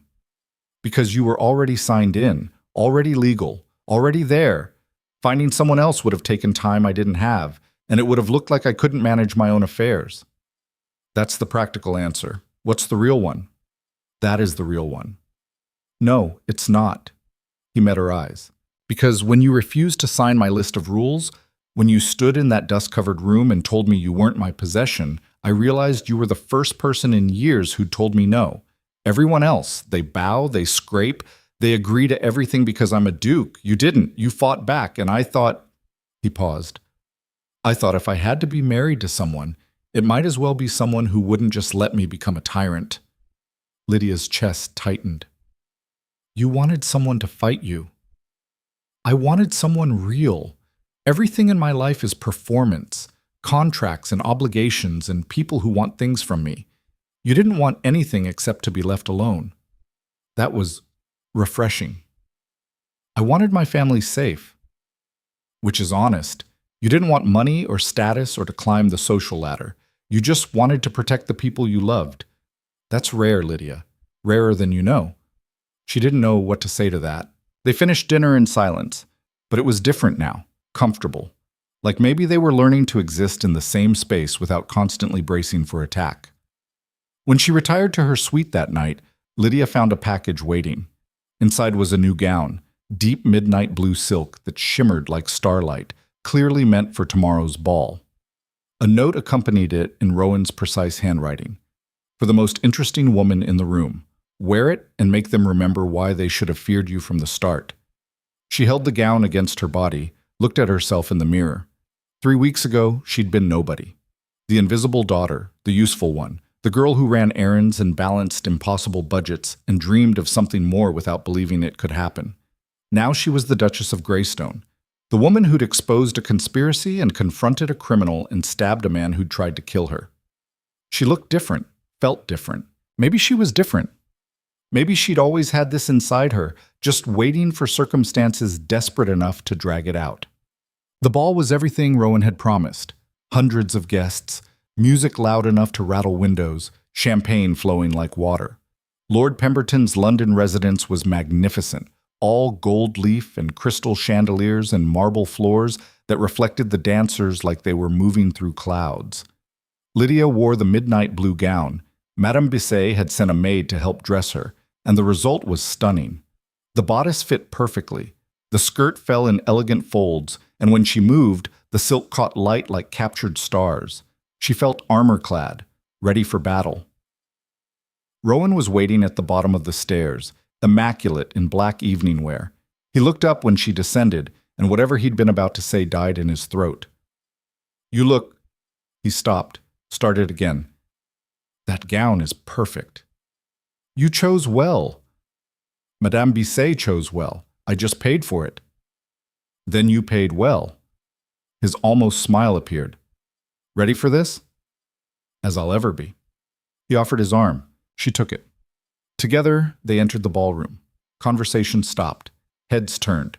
Within seconds, they were surrounded by people desperate to talk to the Duchess, who'd become London's latest sensation. "Your Grace, is it true you confronted the criminal alone? Did you really stab him? How did you know he was guilty? What was it like facing such danger?" Lydia answered carefully, giving just enough detail to satisfy without revealing everything. Yes, she'd investigated. Yes, there had been danger. No, she hadn't planned violence. It had been self-defense. Yes, she'd trusted her husband to protect her. That last part made people smile.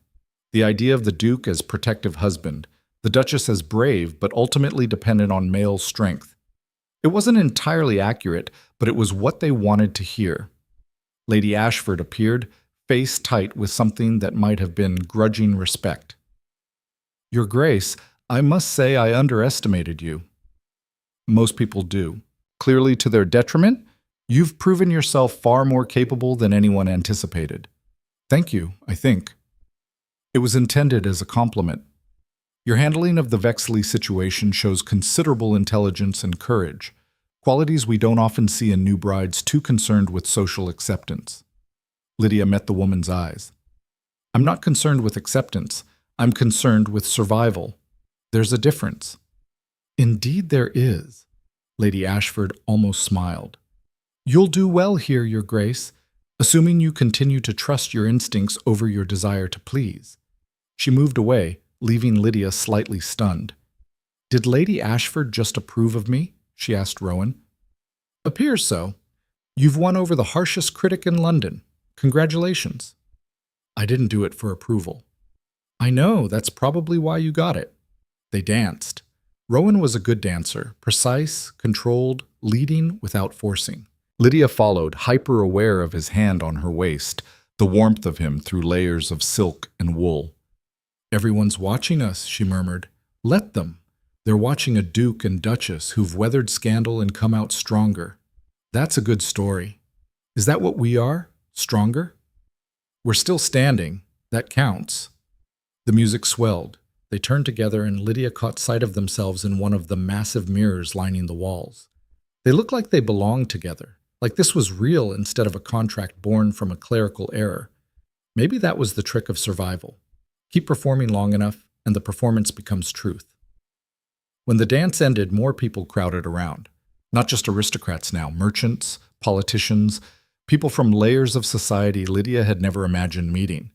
They all wanted to talk to her, to hear her story, to bask in proximity to someone who'd done something genuinely brave. She answered their questions, smiled at their compliments. Let them believe she was confident and fearless instead of terrified and improvising constantly. Hours passed. Lydia's feet hurt. Her face ached from smiling. But she kept going, kept performing, kept being the Duchess they wanted to see. Finally, near midnight, Rowan steered her toward a quiet corridor. You need a break. I'm fine. You're exhausted. I can see it. So are you. Then we're both terrible at hiding it. He found a small sitting room, currently empty, and guided her inside. Sit. Rest. We can leave soon. Lydia collapsed onto a sofa, kicked off her dancing slippers. How do people do this every night? Practice, and usually less drama preceding it. Fair point. He sat beside her, close but not touching. They stayed like that, both breathing hard, listening to the muffled sounds of the ball continuing without them. You were brilliant tonight, Rowan said quietly. I was terrified tonight. Then you hit it well. Years of practice hiding things. I know the feeling. She looked at him. Really looked. Saw past the ducal mask to the man underneath, exhausted, burdened, carrying weight she was only beginning to understand. What are you afraid of? She asked. Failure. Losing everything I've worked to preserve. Proving Thomas right about my incompetence. He paused. Dragging you down with me. You're not incompetent, you're just outnumbered. We're outnumbered. You're part of this now. I've been outnumbered my whole life. I know how to fight. I've noticed. They sat in comfortable silence. Outside, someone laughed. Music drifted through the walls. Life continued in all its messy, complicated glory. Rowan, Lydia said eventually, what happens after the 2 years, when the contract allows us to revisit the arrangement? I don't know. I haven't thought that far ahead. Maybe you should. Maybe we both should. He stood, offered his hand. Ready to go home? Home. Not his house, not Greystone House. Home. The words settled into her chest, warm and unexpected. Yes, she said. I'm ready. They made their farewells, gathered their things, and left Lord Pemberton's ball as the bells struck midnight.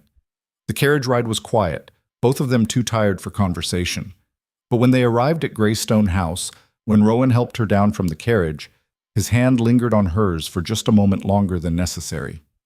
Thank you, he said, for tonight, for everything. We're partners in this. That's what partners do. Is that what we are? Partners? I think maybe we're becoming something like it. She went upstairs to her suite, exhausted but oddly content. The midnight blue gown came off. The careful hair came down. She stood in her shift and looked at herself in the mirror. The invisible girl was gone. In her place stood someone new, someone who'd fought and survived and maybe, possibly, started to win. London had tried to destroy her. Instead, she'd survived it, adapted to it, started to shape it into something she could live with. It wasn't perfect. Nothing about her life was perfect, but it was hers. And that finally felt like enough. 3 months later, winter arrived in London with teeth. Lydia stood at the study window watching snow fall over Mayfair, transforming the gray city into something almost magical. Behind her, ledgers covered the desk, not just household accounts anymore, but estate reports from all of Rowan's properties. The northern tenancies, the southern farms, the shipping interests in Bristol. She'd learned them all. "Your Grace." Annie appeared in the doorway. "Lady Pemberton and her daughter are here for tea. Show them to the drawing room. I'll be down shortly." "Yes, Your Grace." Lydia turned from the window. The study was hers now, not officially, but Rowan had stopped working here weeks ago, claiming he preferred the library. She knew better. He'd given her this space the way he gave her everything lately, quietly, without ceremony, as if it had always belonged to her. She found them in the drawing room. Lady Pemberton resplendent in furs, her daughter Margaret looking pale and miserable beside her. "Your Grace." Lady Pemberton rose. "Thank you for receiving us on such short notice." "Of course, please sit. Tea?" They went through the rituals, pouring, serving, the small talk that preceded whatever real business had brought them here. Lydia waited. She'd learned patience these past months, learned that silence was often more powerful than speech. Finally, Lady Pemberton set down her cup. "I'll be direct, Your Grace. My daughter has received a proposal from Lord Hartley, financially advantageous, socially appropriate, everything a mother could want." "But," Lydia prompted, "but Margaret doesn't love him, doesn't even like him particularly, and I find myself in the unusual position of not knowing what to advise." Lydia looked at Margaret. The girl was maybe 19, still had that softness of someone who hadn't been beaten down by life yet, but her eyes were old, afraid. "What do you want?" Lydia asked her directly. Margaret startled. I don't know if what I want matters." "It matters to me." "What do you want?" "I want to study music. Go to Vienna. Learn from the masters there. I want—" She stopped, glanced at her mother. "I want something more than being someone's wife." "Then say no to Lord Hartley." Lady Pemberton gasped. "Your Grace, surely you can't be advising her to refuse an excellent match." "I'm advising her to refuse a match she doesn't want. There's a difference." Lydia leaned forward. "Margaret, you're young. You have options. Lord Hartley will find another wife, but if you marry him, you'll spend the rest of your life regretting what you gave up. Is his title worth that?" "No," Margaret whispered. "No, it's not." "Then you have your answer." Lady Pemberton looked between them, something complicated working across her face. "When I criticized you at that first dinner, Your Grace, I thought you were just another girl grasping above her station. I was wrong. You've proven yourself remarkably wise. I've proven myself remarkably stubborn. The wisdom came later. Nevertheless, thank you for saying what I couldn't." After they left, Lydia sat in the empty drawing room and thought about the girl she'd been 3 months ago, terrified in a solicitor's office, invisible, useful, but never valued. That girl would never have advised someone to choose freedom over security. But she wasn't that girl anymore. The trial came in December. Thomas Vexley stood before the magistrate looking diminished. Prison had stripped away his arrogance, left him gaunt and desperate. His solicitors argued diminished capacity, family loyalty twisted into obsession, every excuse they could manufacture. The prosecution had Lydia's testimony, Mrs. Graves's confession, the paper trail showing years of systematic theft, the recorded confession in the church, witnessed by constables and a magistrate. It took the jury 4 hours to return a guilty verdict. Lydia sat in the gallery beside Rowan, watching Thomas's face crumple as the sentence was read. 7 years transportation to Australia, All property and claims to the Vexley name forfeit. Permanent exile from London society. Rowan's expression didn't change, but his hand found hers under the cover of her skirt, squeezed once, held on. "It's over," she whispered. "Not quite." After the trial, after the crowds dispersed and Thomas was led away in chains, they walked out into cold December air. Rowan's solicitor was waiting by their carriage. "Your Grace, the family council has requested a meeting regarding the succession." "When?" "Tomorrow afternoon. They want to formalize everything, confirm your position, address the damage Thomas's actions have caused to the family reputation." "Fine. We'll be there." The solicitor blinked. "We, Your Grace?" "The Duchess and I. We'll both be there."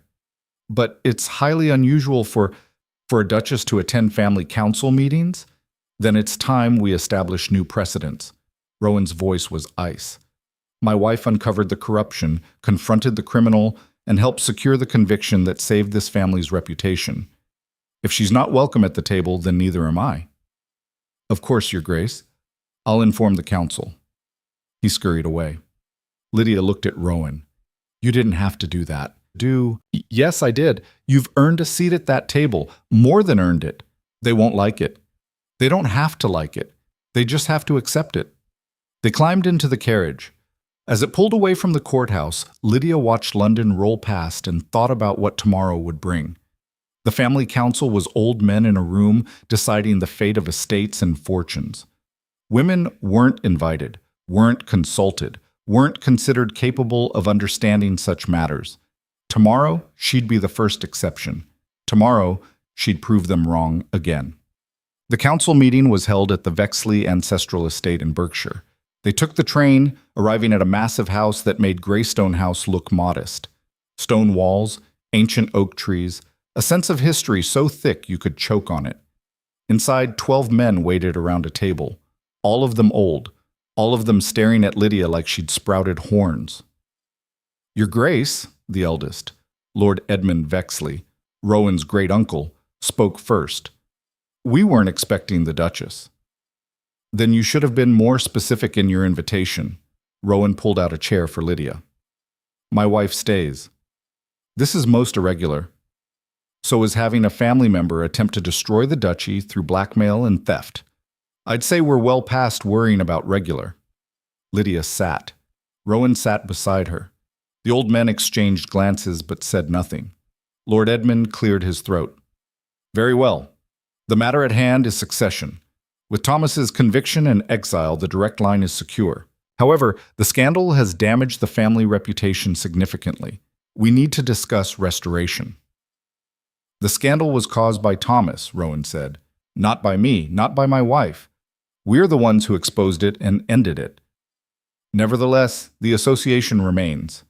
People whisper about Vexley corruption, Vexley instability. We need to address these concerns." "How do you propose we do that?" Another council member, Lord Richard, leaned forward. "By demonstrating stability, strong estate management, profitable ventures, a ducal couple that exemplifies everything the family should represent."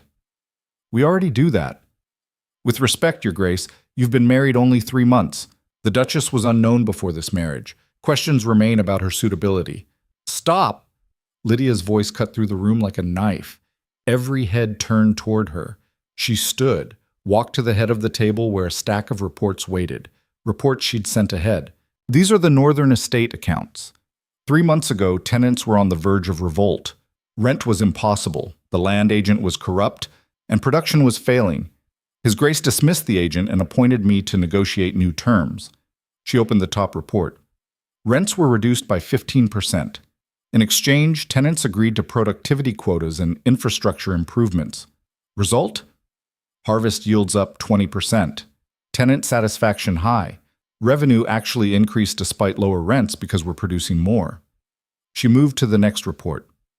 The Southern Farms, same story. Outdated management, exploitation, waste.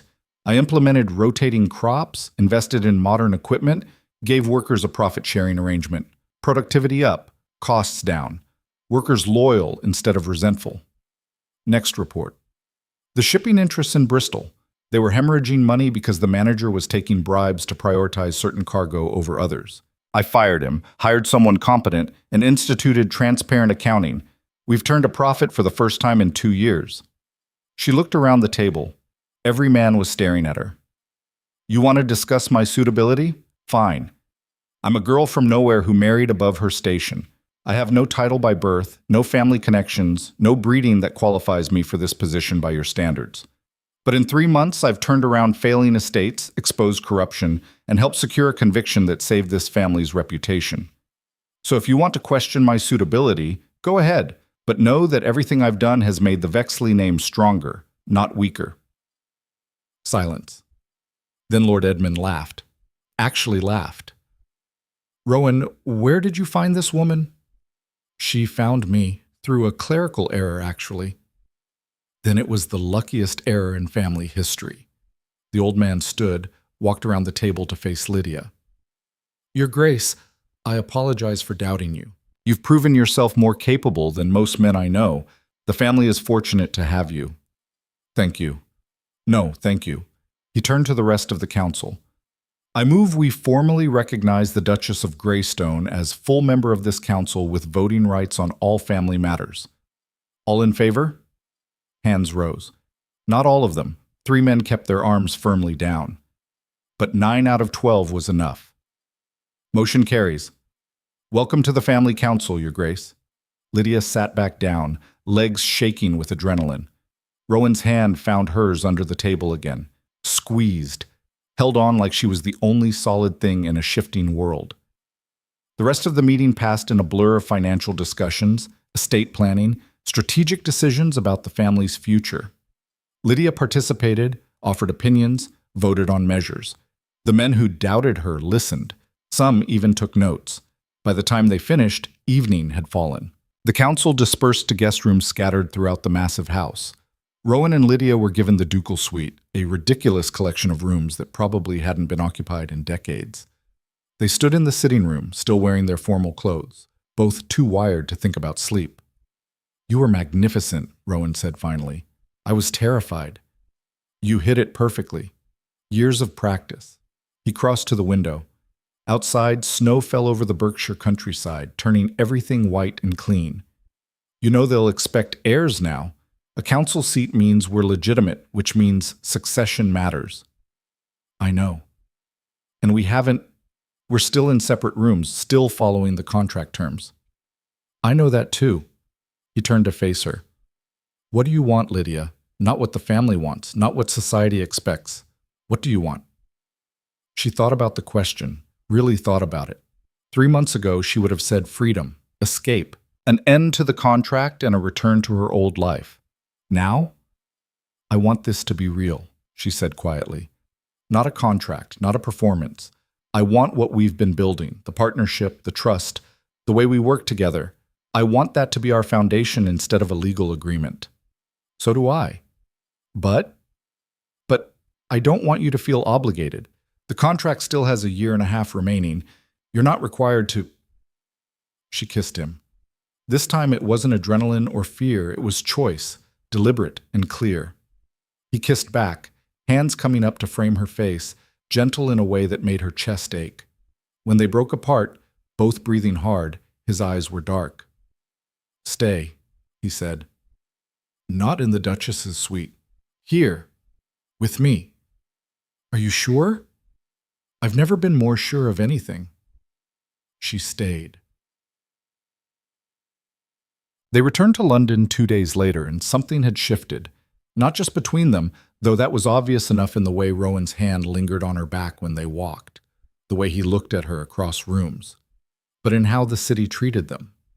The scandal sheets that had once mocked her now praised her business acumen. The society matrons who'd sneered at her table manners now invited her to their charities and committees. The men who'd dismissed her as a nobody now asked her advice on estate management and labor disputes. She became London's unlikely darling, the Duchess who'd started with nothing and built something extraordinary. It should have felt like victory. Instead, it felt like starting over. Because now that the crisis had passed, now that Thomas was gone and the estates were thriving and their marriage had become real, Lydia had to figure out who she wanted to be when survival wasn't the only goal. She found the answer on a gray January morning, reading the newspaper over breakfast. There was an article about workhouses, about women and children trapped in systems designed to destroy them, about girls just like she'd been, invisible, useful, desperate for something more. "I want to do something about this," she said. Rowan looked up from his correspondence. "About what?" "This. The workhouses. The women trapped in poverty with no way out.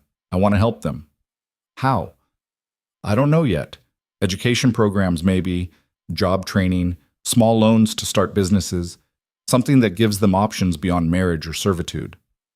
"That's ambitious." "So was saving your reputation." He smiled. "Fair point. What do you need from me?" "Permission to use some of the estate funds and your name attached to the project so people take it seriously." "Done. Both." "Just like that?" "Just like that." He set down his papers. "Lydia, you've proven you can manage money better than most men I know. If you think this is worth investing in, I trust your judgment." She stared at him. "When did that happen?" "When did what happen?" "When did you start trusting me?" He thought about it. "Probably the moment you refused to sign my list of rules, or maybe when you followed Mrs. Graves alone, or confronted Thomas in that church. It's hard to pinpoint exactly. But somewhere along the way, you stopped being an obligation and became the person I trust most in this world." Lydia's throat tightened. "I feel the same way. About you." "Then we're both lucky." "Or both insane." "Probably both." She laughed. It felt good. Easy. Like maybe this was what marriage was supposed to be. Not performance or contract, but partnership built on shared insanity and stubborn trust. The women's education program launched in March. They started small. A building in Clerkenwell, the same neighborhood where she'd followed Mrs. Graves months ago. 20 women, basic literacy, arithmetic, vocational training in sewing and bookkeeping. Lydia taught the bookkeeping herself, spent 3 afternoons a week in that cold building, showing women who'd never owned anything how to track expenses, manage budgets, plan for futures they'd never imagined possible. Some of them reminded her of herself, that desperate hope underneath layers of practiced invisibility, the belief that maybe, possibly, things could be different.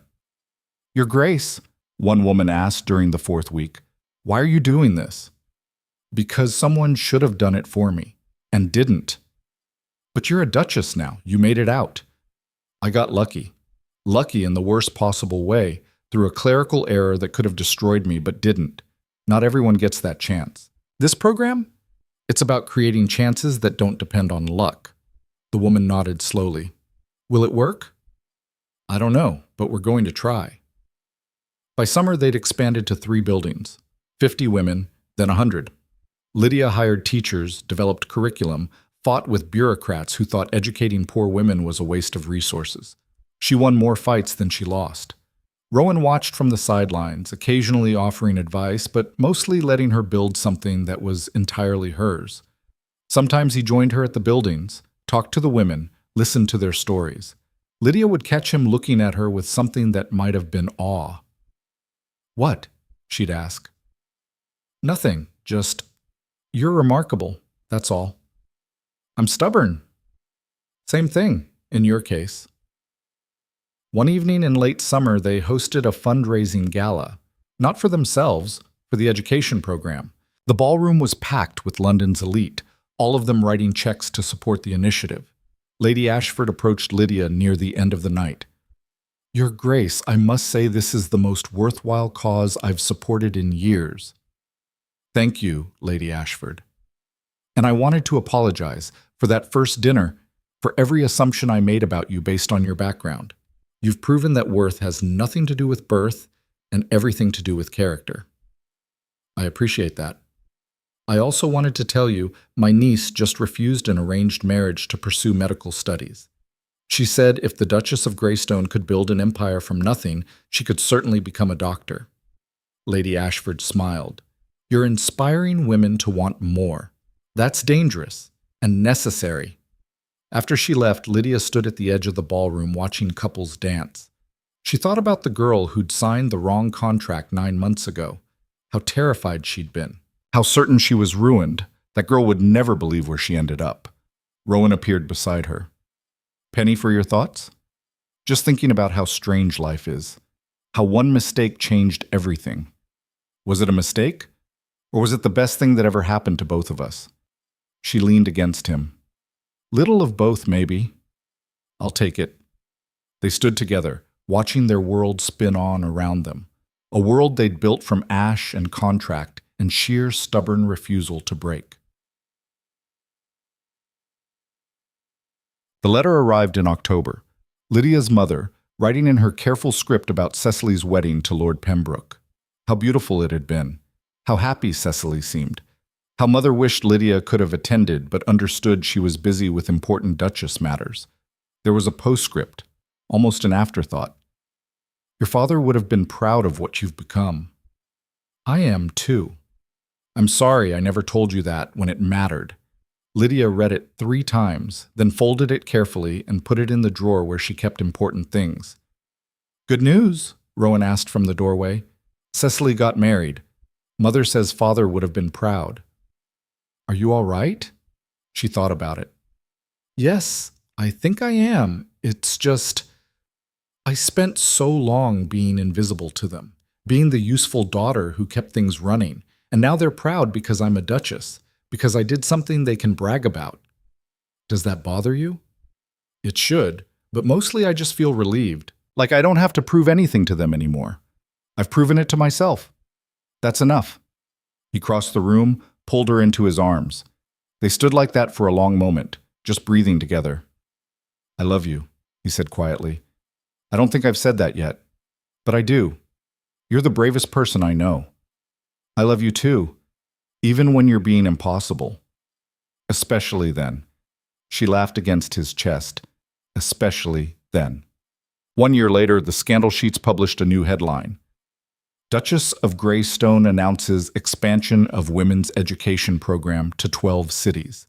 There were no longer questions about her suitability, no whispers about how she'd married above her station, just acknowledgement that she'd taken an impossible situation and built something extraordinary from it. The program was educating 500 women now. 3 had started their own businesses. 12 had become teachers themselves. 20 were working as bookkeepers and clerks in positions previously closed to them. Small numbers. But each one represented a life changed. Each one represented someone who'd been invisible becoming seen. Lydia stood in the original Clerkenwell building, watching the evening class work through arithmetic problems. One woman, Mary, who'd been in the first cohort, was teaching now, explaining compound interest with the same patience someone had once shown her. Your Grace? Mary approached after class. I wanted to thank you for everything. I have a position now, working for a merchant. He pays fairly, respects my work. I can support my children because of you. Not because of me, because you did the work. You gave me the chance, that's everything. After Mary left, Lydia locked up the building and walked out into the London evening. Rowan was waiting with the carriage, even though she'd told him she could get home herself. Couldn't resist checking on me? She asked. Couldn't resist seeing you. There's a difference. They rode home through streets that had terrified her a year ago. Now they just looked like streets. Normal, ordinary, part of the life she'd built. At Greystone House, the staff greeted them with the easy familiarity of people who knew they were valued, not just employed. Mrs. Graves, still head housekeeper, still making amends, had dinner ready in the small dining room they preferred over the formal one. They ate together, talking about estate business and program expansion and the invitation they'd received to present at Parliament about education reform. They want us to speak? Lydia asked. They want you to speak. I'm just the Duke who's smart enough to let his wife run things. That's not true. It's absolutely true. You're the one with vision. I'm just the one who funds it. You do more than fund it. You support it. You fight for it. You make it possible. Then we're partners, like we always were, like we always will be. Later that night, lying in the bed they now shared, Lydia thought about the contract that had brought them together. It was still technically valid, another 6 months remained. But it didn't matter anymore. They'd built something stronger than legal obligation. They'd built choice. What are you thinking about? Rowan asked, half asleep beside her. Just how strange it is. How signing the wrong paper turned out to be the rightest thing I ever did. No such word as rightest. There is now. He pulled her closer. You're impossible. You love impossible. I love you. Same thing. They fell asleep tangled together, two people who'd started as strangers and become everything to each other through sheer stubborn refusal to give up. The next morning, Lydia woke early and went to the study. The sun was just rising over London, painting everything gold and pink. She opened the desk drawer where she'd kept that first contract, the piece of paper that had changed everything. For a long moment, she just looked at it. Her signature, rushed and careless, the words she'd barely read, the binding agreement that had trapped her and freed her all at once. Then she tore it up, not dramatically, not ceremonially, just quietly, carefully, reducing it to pieces too small to read. She didn't need it anymore. The contract that had defined them was gone. What remained was choice, partnership. Love built not from obligation but from shared battles and hard-won trust. Rowan found her there an hour later, surrounded by tiny paper fragments. What are you doing? Destroying evidence. Of what? Of the biggest mistake I ever made that turned out to be the best decision of my life. He looked at the shredded contract, understanding dawning on his face. Then he pulled out a chair and sat beside her, helping gather the pieces. Together they threw them in the fireplace and watched them burn. What rose from those ashes wasn't a duchess created by accident. It was a woman who'd chosen her own path through fire and survived strong enough to light the way for others. Years later, when people asked how they'd met, Lydia would smile and say, "I signed the wrong contract," and Rowan would add, "Luckiest clerical error in history." They never mentioned how terrified they'd been, how close they'd come to destroying each other, how many battles they'd fought just to arrive at something resembling peace. Those stories belonged to them alone. What the world saw was the empire they built, the education programs that spread across England, the estates that thrived under shared management, the partnership that redefined what ducal marriages could be. They saw the success. Only Lydia and Rowan knew the cost, and they'd both pay it again in a heartbeat, because she'd started as nobody, the invisible daughter, the useful girl who kept everyone else's life running while her own stood still, and she'd become the woman who changed everything, not through birth or luck, but through the stubborn belief that being underestimated was the best armor anyone could wear. They'd tried to make her forgettable. Instead, she became unforgettable. And in the harshest world imaginable, where titles mattered more than worth and appearances mattered more than truth, she and Rowan had built something real, something that would outlast them both. An empire born not from contract, but from choice.